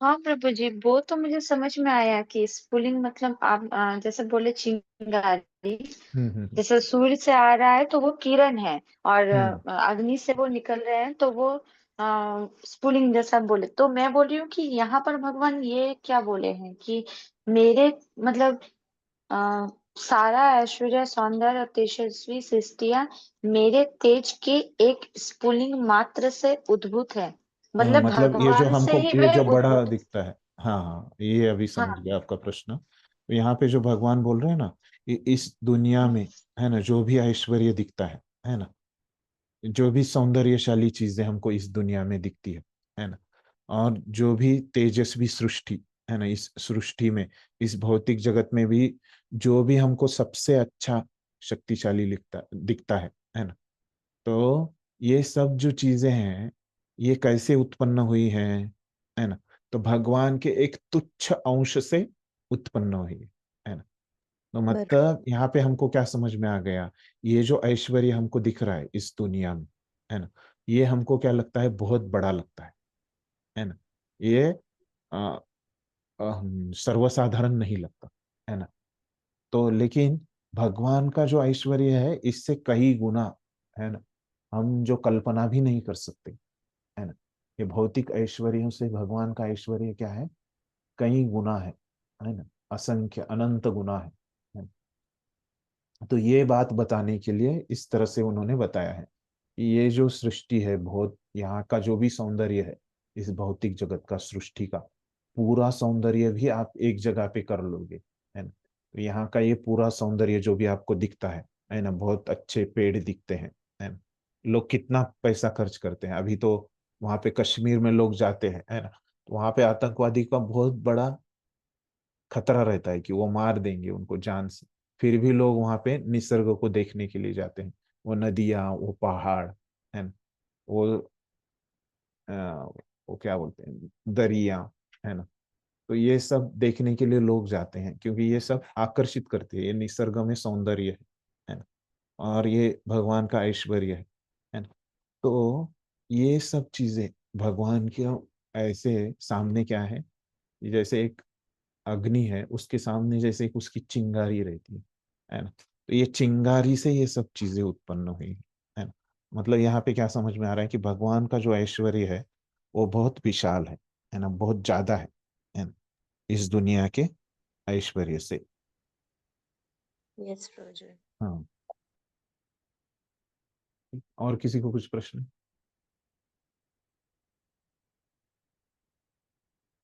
ठीक, अगला भगवान अभी क्या बोल रहे हैं उनके ऐश्वर्य के बारे में। तो अंतिम श्लोक है ये। तो क्या बोल रहे भगवान, अथवा बहुनैतेन किं ज्ञातेन तवार्जुन विष्टव्याहम इदं कृत्स्नम एकांशेन स्थितो जगत। तो क्या बोल रहे हैं, किंतु हे अर्जुन, इस सारे विशद ज्ञान की आवश्यकता क्या है, तो इतना जो भगवान ने बताया है ना, तो इसकी जरूरत क्या है, अभी भगवान ही अर्जुन को पूछ रहे हैं। तो क्या है, मैं तो अपने एक अंश मात्र से संपूर्ण ब्रह्मांड में व्याप्त होकर इसको धारण करता हूँ, है ना। तो वही बात जो पिछले श्लोक में भगवान ने बताई है ना, कि ये सब चीजें, ये भौतिक जगत जो आता है, वो कैसे आता है, भगवान के एक अंश से आता है। तो वही बात फिर से भगवान ने यहाँ पे दोहराई है। तो ये सब बताने का उद्देश्य क्या है, कि भगवान अपने एक अंश से ये पूरे ब्रह्मांड को, है ना, संपूर्ण ब्रह्मांड में व्याप्त भी हो सकते हैं, इसको धारण भी कर सकते हैं, और इसको उत्पन्न भी कर सकते हैं, है ना। सब कुछ कर सकते हैं, कैसे, केवल अपने एक अंश से, है ना। तो इसमें भगवान बोल रहे कि मैं व्याप्त भी होता हूँ, है ना, मतलब उसके अंदर भी जाता हूँ ये ब्रह्मांड के, और उसको धारण भी करता हूँ, इस तरह से बोलूँ, है ना। केवल एक ही अंश से भगवान ऐसे कर सकते हैं, है ना। तो ज्यादा मेहनत करने की भगवान को यहाँ पे आवश्यकता नहीं है। ठीक है, अर्थ स्पष्ट है। पहला परिच्छेद पढ़ी माता जी। परमात्मा के रूप में ब्रह्मांड की समस्त वस्तुओं में प्रवेश कर जाने के कारण परमेश्वर का सारे भौतिक जगत में प्रतिनिधित्व है। भगवान यहाँ पर अर्जुन को बताते हैं कि यह जानने की कोई सार्थकता नहीं है कि सारी वस्तुएं किस प्रकार अपने पृथक पृथक ऐश्वर्य तथा उत्कर्ष में स्थित है। उसे इतना ही जान लेना चाहिए कि सारी वस्तुओं का अस्तित्व इसलिए है क्योंकि कृष्ण उनमें परमात्मा रूप में प्रविष्ट है। ब्रह्मा जैसे विराट जीव से लेकर एक क्षुद्र चींटी तक इसलिए विद्यमान है क्योंकि भगवान उन सब में प्रविष्ट होकर उनका पालन करते हैं। धन्यवाद। तो अभी यहाँ पे भगवान ने क्या बताया कि जो अर्जुन ने क्या पूछा था, उनको विस्तार से पूछा था, है ना, किसके बारे में? उनके ऐश्वर्यों के बारे में, है। लेकिन भगवान ने क्या बताया? प्रमुख प्रमुख चीजें बताई, है। तो यहाँ पे इस श्लोक से प्रभुपाद क्या बोल रहे हैं कि सब कुछ चीजें अर्जुन जो विस्तार से जानना चाहता था, है ना, तो वो जानने की आवश्यकता नहीं है ना। बस इतना जानना चाहिए कि सब कुछ जो है ना, ऐसी कोई चीज नहीं है चर और अचर। पहले ही भगवान ने 40वें श्लोक में बताया कि चर और अचर सभी जो है वो क्या है, भगवान के ऊपर आधारित है ना, उनके ऊपर ही निर्भर है। तो अभी यहाँ पे प्रभुपाद हमको समझा रहे हैं कि भगवान इस श्लोक से बताना चाहते हैं कि जो भी इस ब्रह्मांड की जो चीज है ना, वो क्या है, वो भगवान का प्रतिनिधित्व करती है यहाँ पे भौतिक जगत में। और अम, उसका जो ऐश्वर्य है और उत्कर्ष है किसी भी चीज का, है। तो ये हमको अलग अलग जानने की आवश्यकता नहीं है। तो बस हमको इतना जाने कि हर एक चीज, हमने देखा कि परमात्मा जो रहता है वो क्या रहता है, जड़ और चेतन दोनों में रहता है ना, ये हमने पहले ही देखा। ऐसे नहीं कि बस चेतन में ही रहता है ना। तो विज्ञान के हिसाब से वो चेतन में रहता है, आत्मा है। लेकिन अपने भक्ति के हिसाब से, अध्यात्म के हिसाब से क्या है कि जड़ रहे या चेतन रहे, दोनों में भी परमात्मा रहते हैं, है।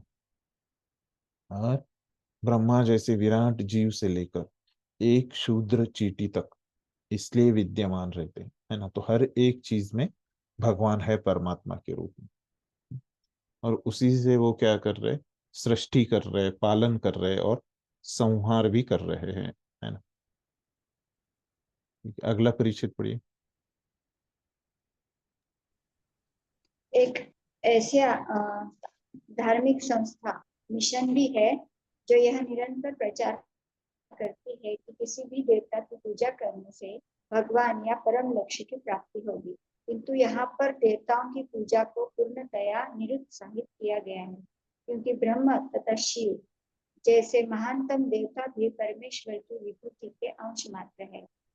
वे समस्त उत्पन्न जीवों के उद्गम है और उनसे बढ़कर कोई भी नहीं है। असमोर्ध्व है, जिसका अर्थ है कि न तो कोई उनसे श्रेष्ठ है न उनके तुल्य। पद्म पुराण में कहा गया है कि जो लोग भगवान कृष्ण को देवताओं की कोटि में, चाहे वे ब्रह्मा या शिव भी क्यों न हो, मानते हैं, वे पाखंडी हो जाते हैं। किंतु यदि कोई ध्यान पूर्वक कृष्ण की विभूतियों एवं उनकी शक्ति के अंशों का अध्ययन करता है तो वह बिना किसी संशय के भगवान कृष्ण की स्थिति को समझ सकता है और अविचल भाव से कृष्ण की पूजा में स्थिर हो सकता है। भगवान अपने अंश के विस्तार से परमात्मा रूप में सर्वव्यापी है जो हर विद्यमान वस्तु में प्रवेश करता है। अतः शुद्ध भक्त पूर्ण भक्ति में कृष्ण भावनामृत में अपने मन को एकाग्र करते हैं, अतएव वे नित्य दिव्य पद में स्थित रहते हैं। इस अध्याय के श्लोक 8 से 11 तक कृष्ण की भक्ति तथा पूजा का स्पष्ट संकेत है। शुद्ध भक्ति की यही विधि है। इस अध्याय में इसकी भली भांति व्याख्या की गई है कि मनुष्य भगवान की संगति में किस प्रकार चरम भक्ति सिद्धि प्राप्त कर सकता है। कृष्ण परंपरा के महान आचार्य श्री बलदेव विद्याभूषण इस अध्याय की टीका का समापन इस कथन से करते हैं। यच्छक्तिलेशात् सूर्याद्या भवन्त्यस्तु प्रतेजसा यदंशेन दिक्तं विश्वं स कृष्णो दशमेर्जयते।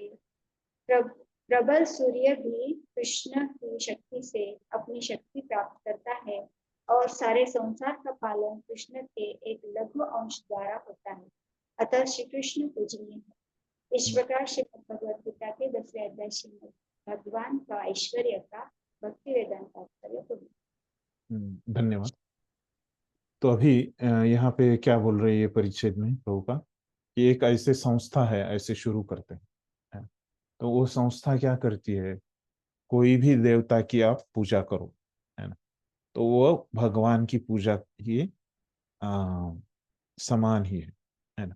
तो उसका लक्ष्य जो है ना, कोई भी देवता की अभी आप पूजा करो, लेकिन उसका जो लक्ष्य है वो क्या है, भगवान की पूजा ही है ना। तो ऐसे यहाँ पे नहीं कहा गया है, प्रभुपाद बोल रहे हैं। तो जो देवी देवताओं की जो पूजा है उसकी यहाँ पे भर्त्सना की गई है ना, उसकी यहाँ पे अनुमति नहीं दी गई है। ये कैसे समझ में आ जाए हमको कि कैसे इसकी अनुमति नहीं दी गई है ना, क्योंकि भगवान ने यहाँ पे बताया कि जो भी यहाँ पे उपस्थित है इस भौतिक जगत में, वो क्या है, उनके एक अंश मात्र से सब कुछ उत्पन्न हो रहा है ना? तो भगवान के अंश मात्र से ये सब कुछ उत्पन्न हो रहा है। तो भगवान के अंश मात्र से ये सब कुछ उत्पन्न हो रहा है ना।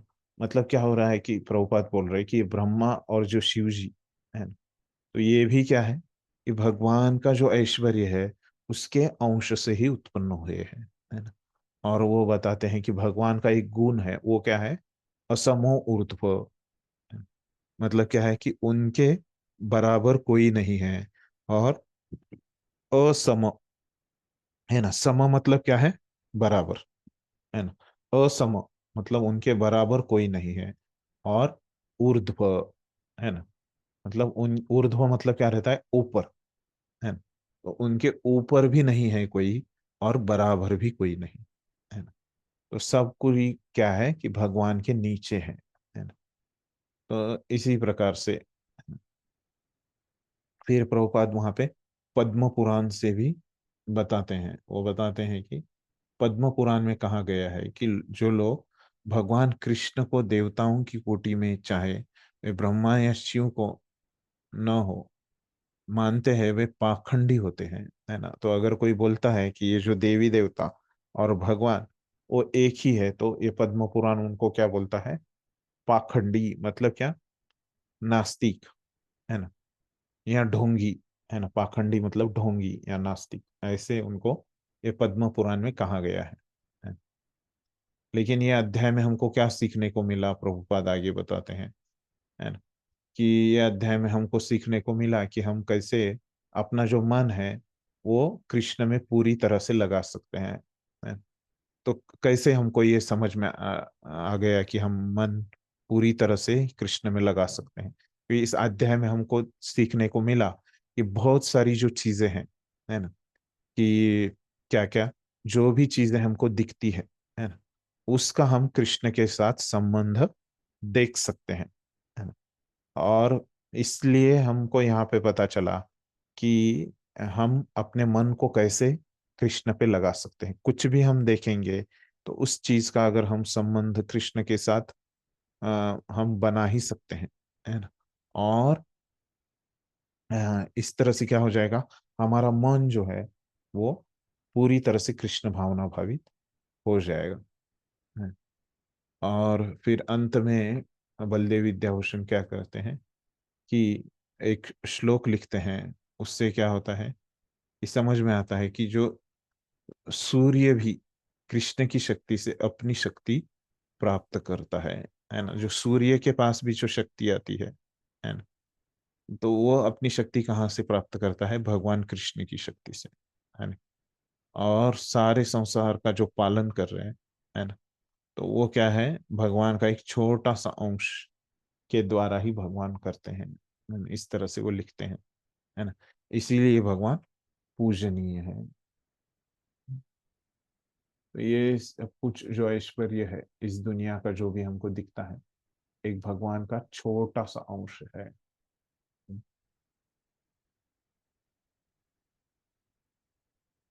तो इतना कृष्ण का ऐश्वर्य महान है। ठीक है, तो इस प्रकार से हमको हमारा ये अध्याय पूरा हो गया है यहाँ पे। तो यहाँ तक किसी को कुछ प्रश्न है, कुछ समझा नहीं ऐसे?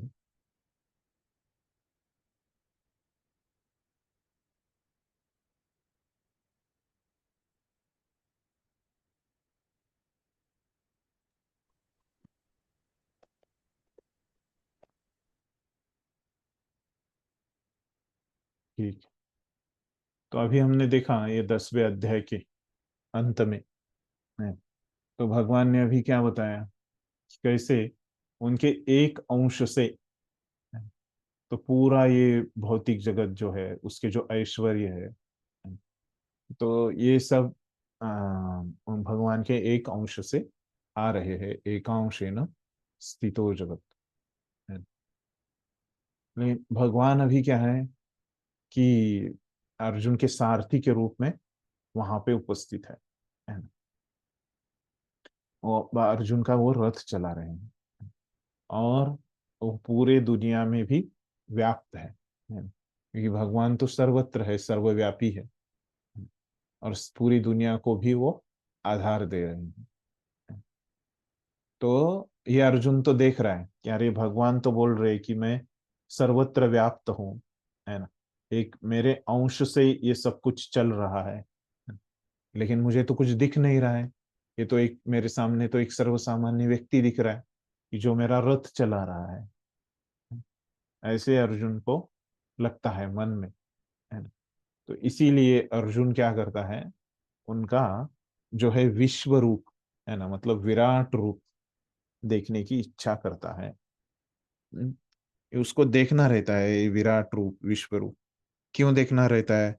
क्योंकि भगवान ने बताया कि उनके कैसे एक अंश से ये सब चीजें आ रही है ना। तो अर्जुन बोलता है कि आप बता तो नहीं सकते, ये बताने के लिए तो आपने बताया कि ये संभव नहीं है। अर्जुन ने तो पूछा उनको, क्या पूछा कि आपके ये सब ऐश्वर्यों के बारे में विस्तार से बताओ, है ना। लेकिन भगवान ने बोला कि विस्तार से बताना संभव नहीं है ना। तो अर्जुन बोल रहा है कि मुझे दिखाओ फिर, है ना, बताना संभव नहीं है तो दिखाना संभव है क्या, वो पूछता है। और इसीलिए फिर वो अगला जो अध्याय है उसका शीर्षक क्या आ गया, हाँ, विराट रूप, है ना। क्योंकि अर्जुन को तो अभी वो सुन नहीं पाया भगवान से सभी ऐश्वर्यों के बारे में, है ना। तो वो देखना चाहता है कि भगवान से कैसे ये पूरी दुनिया, ये जो ऐश्वर्य है वो आ रहे हैं, है। तो इसीलिए वो भगवान को ये विश्व रूप, विराट रूप देखने की अ, विनंती करता है अगले अध्याय में, है ना। और भगवान उसको वो दिखाते हैं।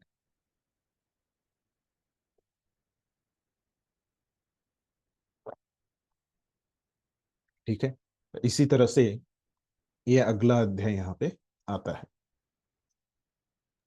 जी पहले क्वेश्चन आंसर कर ले 2 लेसनों के। हाँ हाँ, बोलिए। मैं कह रही थी कि 9 और 10 के पहले आंसर ना डिस्कस कर ले। हाँ, किए नहीं क्या हमने? No problem. ठीक है, कल कर लेते हैं वो, क्योंकि आप लोग थोड़ा यस देख प्रभु के जी आ जाओ। कल। हाँ हाँ हाँ, यस प्रभु जी कल करते हैं, आज आप होगा लोग नहीं थोड़ा ऑलरेडी। तैयारी करके आ जाओ, मतलब जल्दी हो जाएंगे, कम समय में हमारा हो जाता है। आप लोग पढ़ के आएंगे उसको, पहले से ही थोड़ा उसके उत्तर निकाल के आएंगे तो जल्दी हो जाता है। तो पहले स्टार्टिंग में आंसर ही डिस्कस कर ले। हाँ, 90 के भी नहीं किए क्या हमने? No problem. नहीं ठीक प्रभु है, जी। ठीक है, फिर वो ओपन बुक भी कल चर्चा कर लेते हैं। हाँ प्रभु जी, ओपन बुक का तो क्वेश्चन ही नहीं समझ रहा है मुझे। ओके ओके, ठीक है। तो दोनों का आज देख के आ जाइए, आज जरा घर पढ़ाई करके आ जाइए कल। ठीक, दोनों की हम चर्चा कर लेते हैं। दोनों हो जाएंगे शायद, एक 90 पे है, एक 10वें पे है ओपन बुक में। दो सबके पास है क्या प्रश्न है? ओपन बुक के 2 प्रश्न है सबके पास? तो हाँ ओपन बुक ग्रुप का में थोड़ा भेजे थे बता प्रभु दीजिए जी। प्रभु जी आज। ग्रुप में भेजा गया था और एक बार भेज देंगे प्रभु जी। हाँ, भेज दीजिए, सबको भेज हाँ दीजिए और उसको जरा देख के आ जाइए। थोड़ा पढ़ाई ठीक। करके आ जाइए। मतलब जी एक दोबारा भेज दीजिएगा। हाँ यस प्रभु जी मैं भेज दूंगी ग्रुप में और एक बार। ठीक, ये कैसे आ गया? और किसी को कुछ पूछना है? एक डाउट है मुझे, अरे पूछो। बोलिए। हाँ प्रभु जी, हम्म, आपने बोला ना कि हम विभूतियों से आकर्षित होते हैं भगवान के। हम्म, अ, तो लेकिन उसको जैसे चिंगारी क्षणिक होता है, तो वैसे हम्म, ये भी क्षणिक होते हैं, बराबर? तो एक्चुअली इनके उद्गम से हमको, मतलब भगवान से हमको आकर्षित होना चाहिए, या हम्म, इनको, इनके लिए ऐसे। इच्छा चाहिए, है ना? तो हम्म, लेकिन प्रभु जी, हमारी जो कंडीशनिंग है, वी हम्म, अट्रैक्टेड, हमको अट्रैक्शन होता है हम्म, इनसे, हम्म, है ना? तो हम्म, कैसे इसको, मतलब हाउ टू हैंडल दिस, जो हम्म, भगवान के ऐश्वर्य है, जो भी है, उससे अट्रैक्शन तो है, उसको डिनाई तो कर नहीं सकते। हम्म, तो फिर उसको भगवान की तरफ कैसे मोड़ें? वो हम्म, मेरा क्वेश्चन है। हम्म। तो इसको समय तो लगता है, बस यहाँ पे जो बताया था मैंने, वो जो प्रभु जी ने बताया कि ये हमारी समझ ऐसे होनी चाहिए, है ना। तो ऐसे कि ये सब जो चीजें हैं, तो भले ही हम यहाँ पे आकर्षित हो रहे हैं, है ना, इससे है कि हम भले ही भगवान के ऊपर आकर्षित हो जाए, है ना, ऐसे उनका एक मत था कि हम ये शिक्षा यहाँ पे ग्रहण कर सकते हैं, है ना। तो इस अर्थ में मैंने बताया था। तो अभी माता जी का जो प्रश्न है, ये हमारा तो आकर्षण रहता है ना। तो इसके लिए पद्धति दी है ना, कौन सी पद्धति दी है कि भक्ति की पद्धति, है ना। सब कुछ कृष्ण के साथ संबंध जोड़ने की जो पद्धति है ना, उसका हमने अनुभव करना चाहिए। जैसे अभी मैं हूँ यहाँ पे, है ना, तो मुझे क्या है कि खाने में बहुत सारा अच्छा लगता है ना? मुझे बहुत सारे पदार्थ खाने में अच्छे लगते हैं, तो मुझे उससे आकर्षित हूँ मैं खाने के पदार्थों से, है ना। तो मेरे शुद्धिकरण के लिए क्या प्रक्रिया दी गई है कि जो कुछ भी मैं बनाऊं वो भगवान को अर्पित करके उनका प्रसाद बोल के मैं स्वीकार करूं, है ना। तो ऐसे मैं करूंगा, है ना, तो मेरा शुद्धिकरण हो जाएगा, है ना। तो हमारी जो पद्धति है, हमको आकर्षण है ना, हमको सबको अलग अलग चीजों के प्रति आकर्षण है ना। जैसे किसी को खाने के प्रति है ना, किसी को ज्ञान के प्रति है ना, तो उसको बहुत सारी किताबें पढ़ने के प्रति आकर्षण रहता है ना। तो उसने क्या करना चाहिए, भगवान के शास्त्र का पढ़ाई करना चाहिए, वो दूसरों को सिखाने चाहिए, है ना। किसी किसी को संगीत में रुचि होती है ना, संगीत की जो विभूतियां हैं उसके प्रति वो आकर्षित होता है। उसको क्या करना चाहिए, वो संगीत सीख के उसका शुद्धिकरण के लिए, ताकि जो अभी उसका जो बाहर का जो भौतिक संगीत के प्रति आकर्षण है ना, तो समझ गया ये तो भगवान की विभूति है संगीत, है ना। तो अभी मैं भगवान के प्रति कैसे आकर्षित हूँ, तो उसके शुद्धिकरण की जो प्रक्रिया है उसको क्या करना चाहिए, भगवान के भजन और कीर्तन गाना चाहिए, है ना। जिसको ज्ञान के बारे में आसक्ति है ना, उसने क्या करना चाहिए, शास्त्र पढ़ना चाहिए, है। और जिसको खाने के बारे में आसक्ति है उसने क्या करना चाहिए, प्रसाद पाना है ना।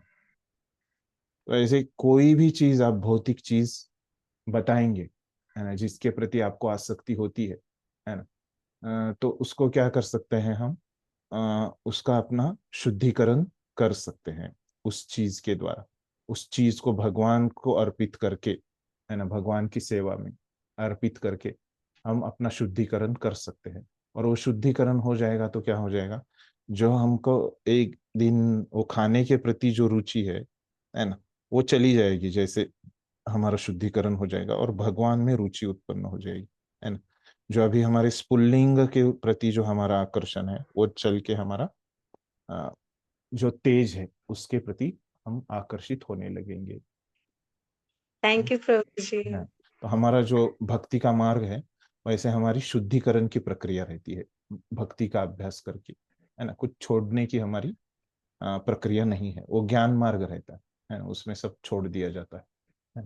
तो भक्ति में कुछ छोड़ते नहीं, तो सब कुछ भगवान में लगाने से हमारा शुद्धिकरण हो जाता है। अबे और टाइम है विश्वम्भर चैतन्य प्रभु, 42 है, आपका क्या प्रश्न है? 1 बजे ले हुई। अनम्यूट कीजिए आप। जा हरे कृष्ण सुल्तान। हाँ हाँ। तो मुझे ये समझ में आता कि इसमें बोला गया है कि भगवान जो है समस्त कारणों के कारण हैं, कृष्ण हम्म ही समस्त कारणों के कारण हैं। हम्म तो मैं कैसे मान लूं कि इससे पहले तो भगवान राम आए, भगवान विष्णु आए हैं, शंकर है, ब्रह्मा है। तो मान लो कि भगवान कृष्ण जो है सब कारणों के कारण हैं। हम्म हम्म, हम्म, हाँ।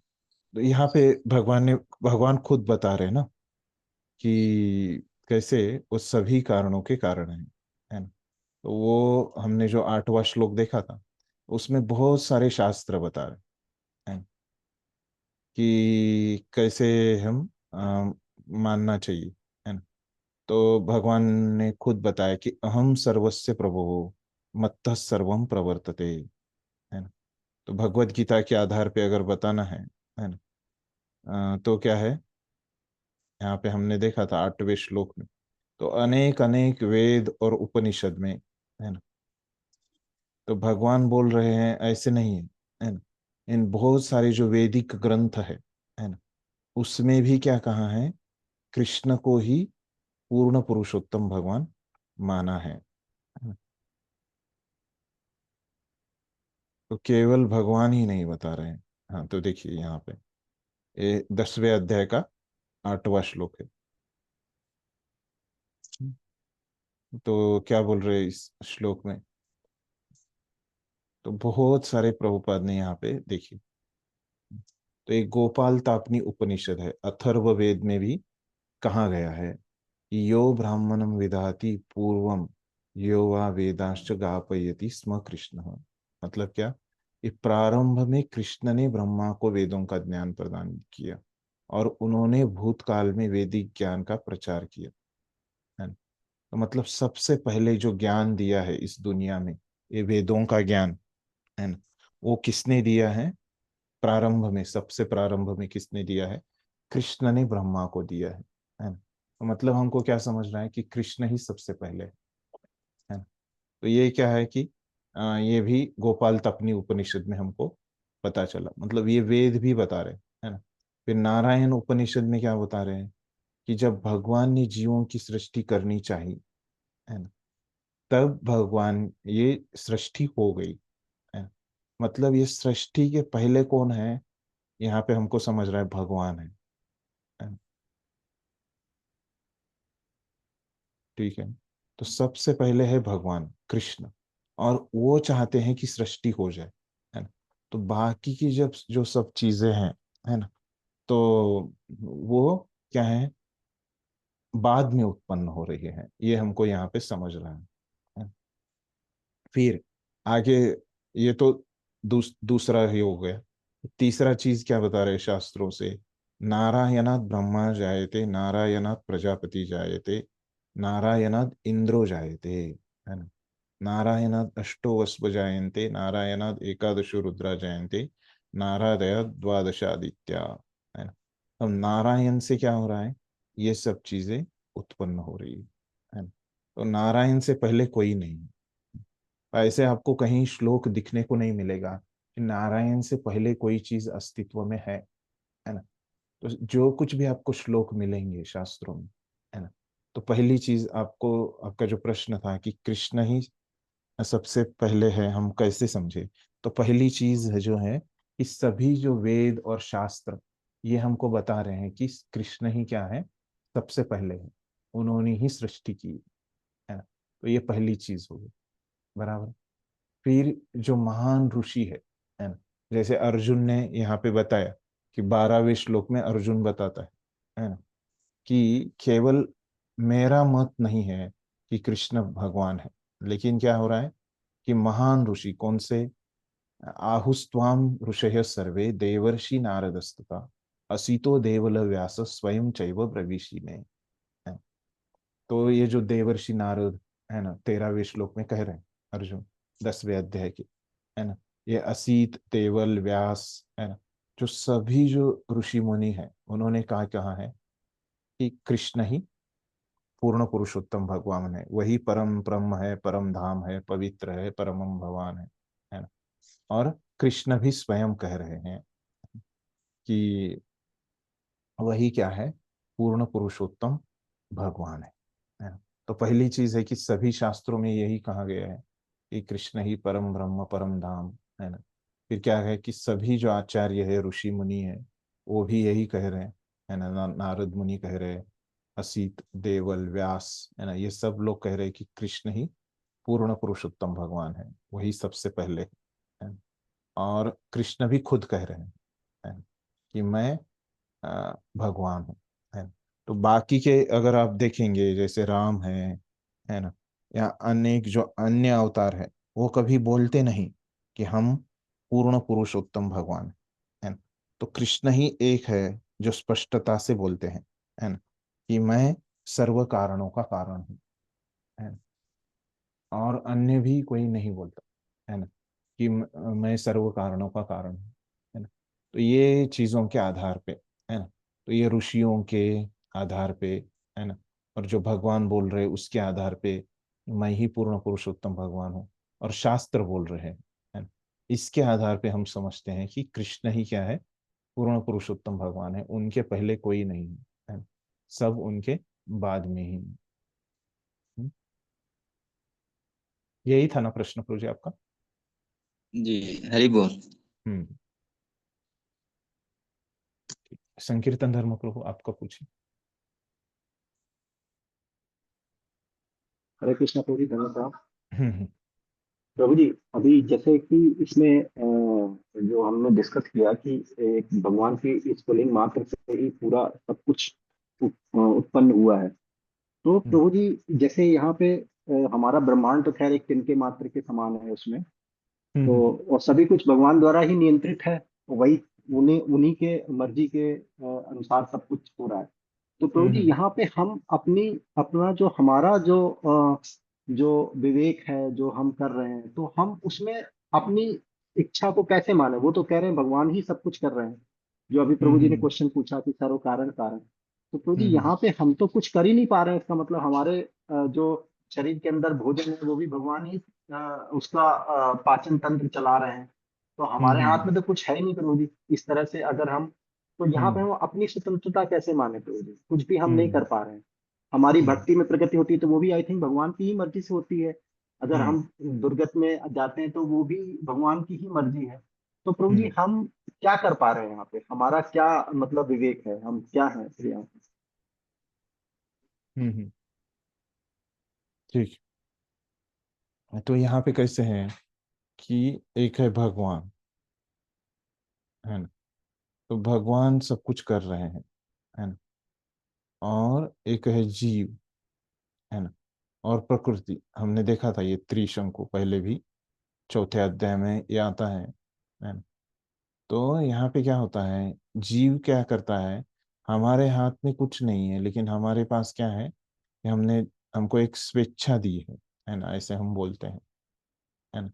और वो स्वेच्छा जो है वो बहुत कम मात्रा में है ना, उसको हम क्या बोल सकते हैं, उसको इंग्लिश में माइन्यूट, ऐसे मतलब एक छोटी सी अल्प स्वेच्छा, ऐसे हम बोल सकते।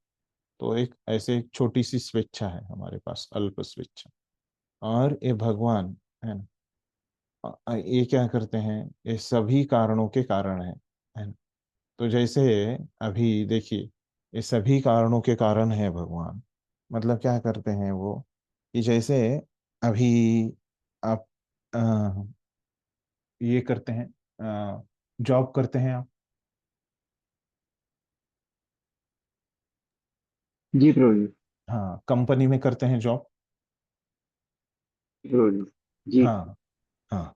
तो अभी कंपनी का जो ये रहता है मेन है ना, वो क्या, एमडी है ना, मैनेजिंग डायरेक्टर है ना। तो वही क्या करता है, कंपनी में जो भी कार्य हो रहा है वो क्या बोलते हैं, सभी वो कंपनी का एमडी ही कर रहा है ना, ऐसे बोलते हैं। तो ये एमडी क्या करता है, खुद जाके वहां पे कार्य करता है क्या? नहीं करता। वो क्या करता है, सभी चीजों को क्या करता है, सम्मति दे देता है ना। तो उसके अंतर्गत जो भी लोग है ना, उनको उस सम्मति देने का, बस वो लोग क्या करते हैं, वो जो भी करने वाले हैं उसके कागजात लेके आते हैं पेपर पे है ना, और उसको उस सम्मति देता है ना। तो वैसे भगवान क्या करते हैं, हर एक चीज की सम्मति देते हैं, है ना। तो वो खुद करते नहीं बैठते, है ना। तो जीव पहले क्या करता है, इच्छा करता है ना। और भगवान उसकी सम्मति देते हैं, और वो पूरी कौन करता है, प्रकृति पूरी करती है ना। तो कोई भी चीज जो पूरी होती है वो प्रकृति के माध्यम से पूरी होती है ना। तो जीव भी खुद नहीं कर सकता, है ना। जब तक प्रकृति उसको पूरी नहीं कर सकती तब करती, तब तक, है ना। जीव बस इच्छा करता है। तो ऐसे वो कार्य होता है। तो पहले जीव इच्छा करता है ना। फिर उसको भगवान उसको सम्मति दे देते हैं, है ना। तो भगवान को सम्मति देने के लिए दो प्रकार है उसमें, है ना। तो एक क्या है, जनरल रूल है ना, जो भगवान ने व्यवस्था बनाई है ना। तो भगवान ने व्यवस्था क्या बनाई है ना। तो भगवान ने व्यवस्था बनाई है, उसका आधार जो है वो क्या है, कर्म का सिद्धांत है। जो व्यवस्था का जो आधार है वो क्या है, कर्म का सिद्धांत है ना। तो उसके आधार पे, है ना, तो उस व्यक्ति के जो उसने भले ही इच्छा की, लेकिन वो उस योग्य है क्या, है ना, और उसके कर्म वैसे है क्या, है ना। तो ये जो भगवान ने व्यवस्था बनाई है ना, उसके हिसाब से उसको सम्मति मिलती है, या वो सम्मति नहीं मिलती, है ना। और अगर उसके हिसाब से वो व्यवस्था से उसको सम्मति हो जाती है तो प्रकृति उस इच्छा को पूरी करती है। इस प्रकार से कार्य होता है। तो जैसे अभी आपने भोजन का उदाहरण दिया, तो जैसे मैंने अभी भोजन किया, है ना, तो मेरे कर्म है वैसे, है ना। मैं तो इच्छा करता हूँ कि ये भोजन को मैं पचाऊं, है ना। उसी इच्छा से मैं भोजन करता हूँ, है ना। लेकिन हर समय ऐसे किसी को लगता है क्या, मैं जो खा रहा हूँ, मैं जो प्रसाद खा रहा हूँ, इसका मुझे कभी अपचन हो जाए, ऐसे हम में से कोई भी इच्छा नहीं करता, है ना। तो फिर भी इसका क्या हो जाता है, अपचन हो जाता है ना। हम सब इच्छा करते हैं कि इसका पचन हो जाए, लेकिन जब पचन हो जाए, ये हम इच्छा करते हैं, वो क्या है, फिर वो जाएगा। मेरी इच्छा है कि मुझे पचन हो जाए, तो भगवान ने जो व्यवस्था की है ना, कि मेरे कर्म वैसे है कि अगर मुझे ठीक से पचन होना है ना, तो क्या होता है, मेरे कर्मों के हिसाब से वो उसकी सम्मति मिलती है कि हाँ, इसने जो भोजन किया है अभी, आज 23 अगस्त 2025 को अभी जो इसने भोजन किया, तो उसमें उसके कर्म में है कि ये पचन होना चाहिए। तो वो क्या हो जाता है, वो सम्मति हो जाती है कि उधर ऊपर में इसका, इसने जो खाया है वो पचन हो जाए। फिर वो सम्मति हो गई। फिर प्रकृति, प्रकृति मतलब क्या है, ये भौतिक प्रकृति, है ना। फिर मेरा शरीर क्या है, ये प्रकृति है ना। फिर ये प्रकृति क्या करती है, इसको पूरा करती है। मेरा शरीर क्या करता है, ये जो पंच महाभूतों की प्रकृति से बना हुआ शरीर, इसको पूरा कर देता है। मैंने जो खाया उसको पचा देता है ना। तो ऐसे ये हर एक कार्य होता है। जीव इच्छा करता है, फिर उसको सम्मति मिलती है भगवान से, और वो प्रकृति पूरा करती है। तो ये भगवान की सम्मति देने के दो प्रकार है। एक तो भगवान व्यवस्था से, नियम से देते हैं, और दूसरा जो प्रकार है वो भक्तों के लिए ये व्यवस्था से बाहर हट के जाते हैं, है ना। भले ही वो व्यवस्था को वो भक्तों को क्या करते हैं, ये व्यवस्था में नहीं आते, है ना। भक्तों के लिए सब भगवान नियम बदल देते हैं, है ना। भक्ति के लिए कोई व्यवस्था, कोई कुछ काम नहीं करता है। ठीक है प्रभु जी? स्पष्ट है आपको ये? कि कैसे भगवान सब कारणों के कारण है। जैसे आपकी कंपनी में जो एमडी है, वो कैसे उस कंपनी में जो भी हो रहा है ना, वो उसकी वजह से हो रहा है। उसके उसी प्रकार से ये दुनिया में जो कुछ भी हो रहा है वो भगवान की सम्मति की वजह से हो रहा है। स्पष्ट है प्रभु जी? जी प्रभु जी, ठीक है जी प्रभु जी। हम्म, हरे हाँ माता जी, आपका पूछिए क्या प्रश्न है? हाँ, हरे कृष्णा प्रभु जी। प्रभु हम्म जी, आपने जैसे बोला कि जीव पहले इच्छा करते हैं, देन हम्म भगवान उसको सहमति देता है, उसके बाद प्रकृति उसको फुलफिल करते हैं। तो हम्म हम जैसे जानते हैं कि हमारे अंदर भगवान तो हैं, लेकिन भगवान इतना सबको डिपेंडेंट देते हैं कि इंडिपेंडेंट करते हैं, मतलब कि वो अपनी इच्छा से कुछ भी कर सकते हैं। जैसे कुछ गलत चीज़ हुआ तो भगवान उसमें कभी इंटरफेयर नहीं करते हैं। तो हम्म आपने जैसे बोला भगवान सहमति देते हैं, तो हम्म अगर मतलब इसको हम किस तरह से समझे? मतलब वही हुआ ना कि भगवान किसी पे जोर नहीं देते हैं, जिसका भगवान दिखा देते हैं अंतर से कि ये गलत है, ये सही है, लेकिन वो हमारे ऊपर डिपेंड करता है कि हम मतलब किस तरह से उसको करें, या हम्म। क्या मतलब इसमें भी भगवान ही करवाते हैं, मतलब क्या है प्रभु जी? नहीं, यहाँ पे तो आपको स्पष्ट है ना कि मतलब भगवान तो आपको क्या दे रहे हैं कि स्वतंत्रता दे रहे हैं, है ना, कि आपको सही करना है या गलत करना है। भगवान तो जबरदस्ती नहीं कर रहे, बराबर है ना। यस प्रभु, मतलब वही बोलना चाहते हैं ना, जैसे आपने बोला कि भगवान सहमति देते हैं, मतलब भगवान हमें अपना स्वतंत्रता दिए हैं, यही बोलना है ना इसका मतलब? नहीं नहीं, ये यहाँ पे अलग है। ये सम्मति जो है, हुँ। ये मैंने बताया कि सम्मति जो भगवान देते हैं, ये दो प्रकार से देते हैं, है ना। हुँ, तो हुँ, हुँ। भगवान ने एक व्यवस्था बनाई है ये सम्मति करने के लिए। हर एक को सम्मति नहीं देते बैठते भगवान, व्यक्तिगत इसमें इन्वॉल्व नहीं होते। जैसे अभी कोई स्कूल है ना, तो उस स्कूल में, है ना, अगर कुछ परीक्षा होती है ना, जैसे 8वीं कक्षा है एक स्कूल में, है ना, तो ये 8वीं कक्षा की परीक्षा होती है ना। तो 8वीं कक्षा की परीक्षा होती है तो क्या होता है, जो स्कूल का जो प्रमुख होता है, प्राचार्य, है ना, तो वो क्या सबको पास और फेल करते बैठता है क्या? नहीं क्या? प्रभु जी। हाँ, उसने क्या कर दी है, एक व्यवस्था बनाई हुँ। है ना। क्या व्यवस्था बनाई है उसने? एग्ज़ाम का। हाँ, एग्जाम की व्यवस्था बनाई है। और जो उस वर्ग के शिक्षक है ना, वो क्या करेंगे, उस वर्ग के, फिर उसमें एक विषय के शिक्षक होते हैं, वो क्या करते हैं, पहले पेपर निकालते हैं, फिर परीक्षा लेते हैं, फिर पास और फेल वो लोग डिसाइड करते हैं, है ना। फिर तो ये फिर बाद में प्राचार्य के सम्मति से फिर रिजल्ट आ जाता है कि वो लड़का पास हो गया, फेल हो गया। तो वैसे भगवान ने एक व्यवस्था बनाई है कि ये कर्मों का सिद्धांत बोला है ना। तो अभी मैंने इच्छा किया, है ना, कि मैं दुनिया का सबसे अमीर व्यक्ति बन जाऊं, है ना, हुँ। ऐसे मैंने इच्छा किया। लेकिन भगवान क्या तुरंत इसको सम्मति नहीं दे देते ना। तो ये जाएगा, भगवान के पास जाएगा ही नहीं, है ना। तो ये भौतिक चीज जो है ना, तो मैंने ऐसे, अगर मैं उतना भक्त नहीं हूं तो ये भगवान के पास उतना जाता ही नहीं, है ना। तो भक्त है तो उसका ही डायरेक्ट इच्छा भगवान के पास जाता है ना। समझो मैं भक्त नहीं हूं, तो क्या है कि मैंने इच्छा किया मैं दुनिया का अमीर व्यक्ति बनूं, तो ये भगवान के पास प्रत्यक्ष रूप से जाता नहीं। ये भगवान की सिस्टम जो है, कर्मों का सिद्धांत। तो फिर वहां पे चेक होता है, अरे मेरे कर्म है क्या वैसे। मेरी इच्छा तो है दुनिया का सबसे अमीर आदमी बनने की, लेकिन मेरे कर्म ही वैसे नहीं है ना। भले ही मैं कितनी भी मेहनत करूं, दिन रात मेहनत कर रहा हूँ, ये मेहनत करने से हो जाता है, अमीर बन जाता है व्यक्ति, है ना। लेकिन मैं कितना भी मेहनत करूं, है ना, वो मेरे कर्म में नहीं है, तो वो होगा ही नहीं, है ना।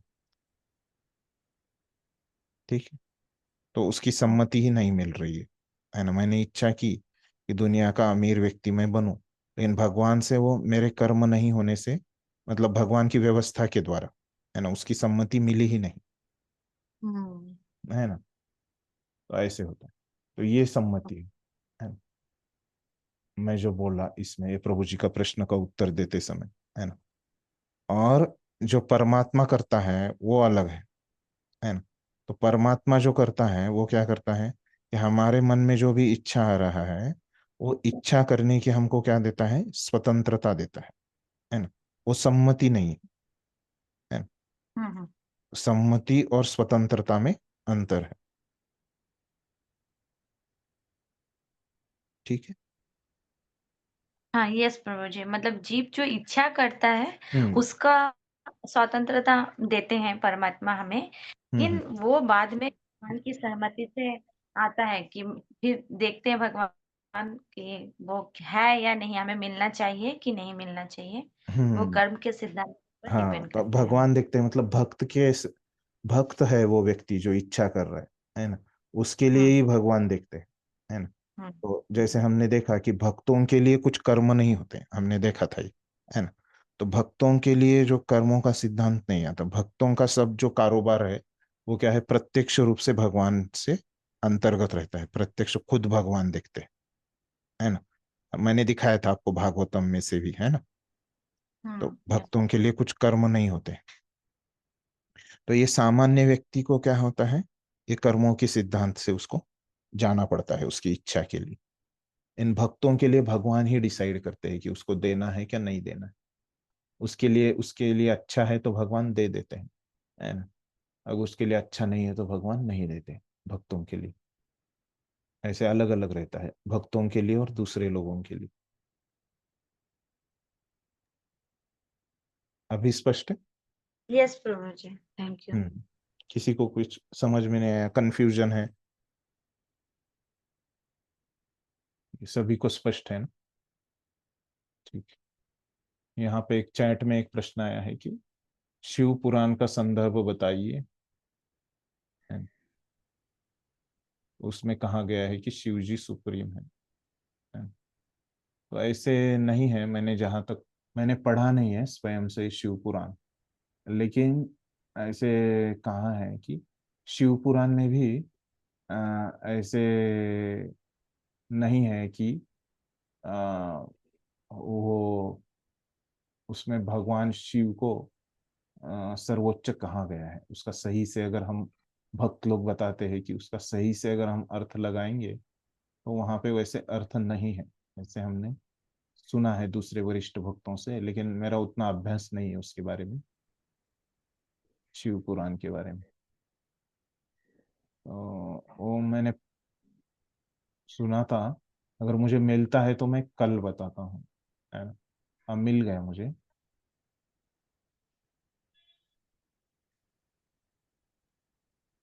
तो उसमें ऐसे नहीं है कि शिव पुराण में सर्वोत्कृष्ट कहा गया है ऐसे। वो पूछना पड़ेगा, अभी मुझे जो मिला है वो धाम के लिए है। तो मुझे स्पष्ट नहीं है, बोलिए, मेरा अभ्यास नहीं है शिव पुराण। हाँ, मैं बताता हूँ, अगर किसी को पता है पूछ के इसका बता सकता हूँ, मैं प्रयास करूंगा बताने का। ठीक। और किसी को कुछ पूछना?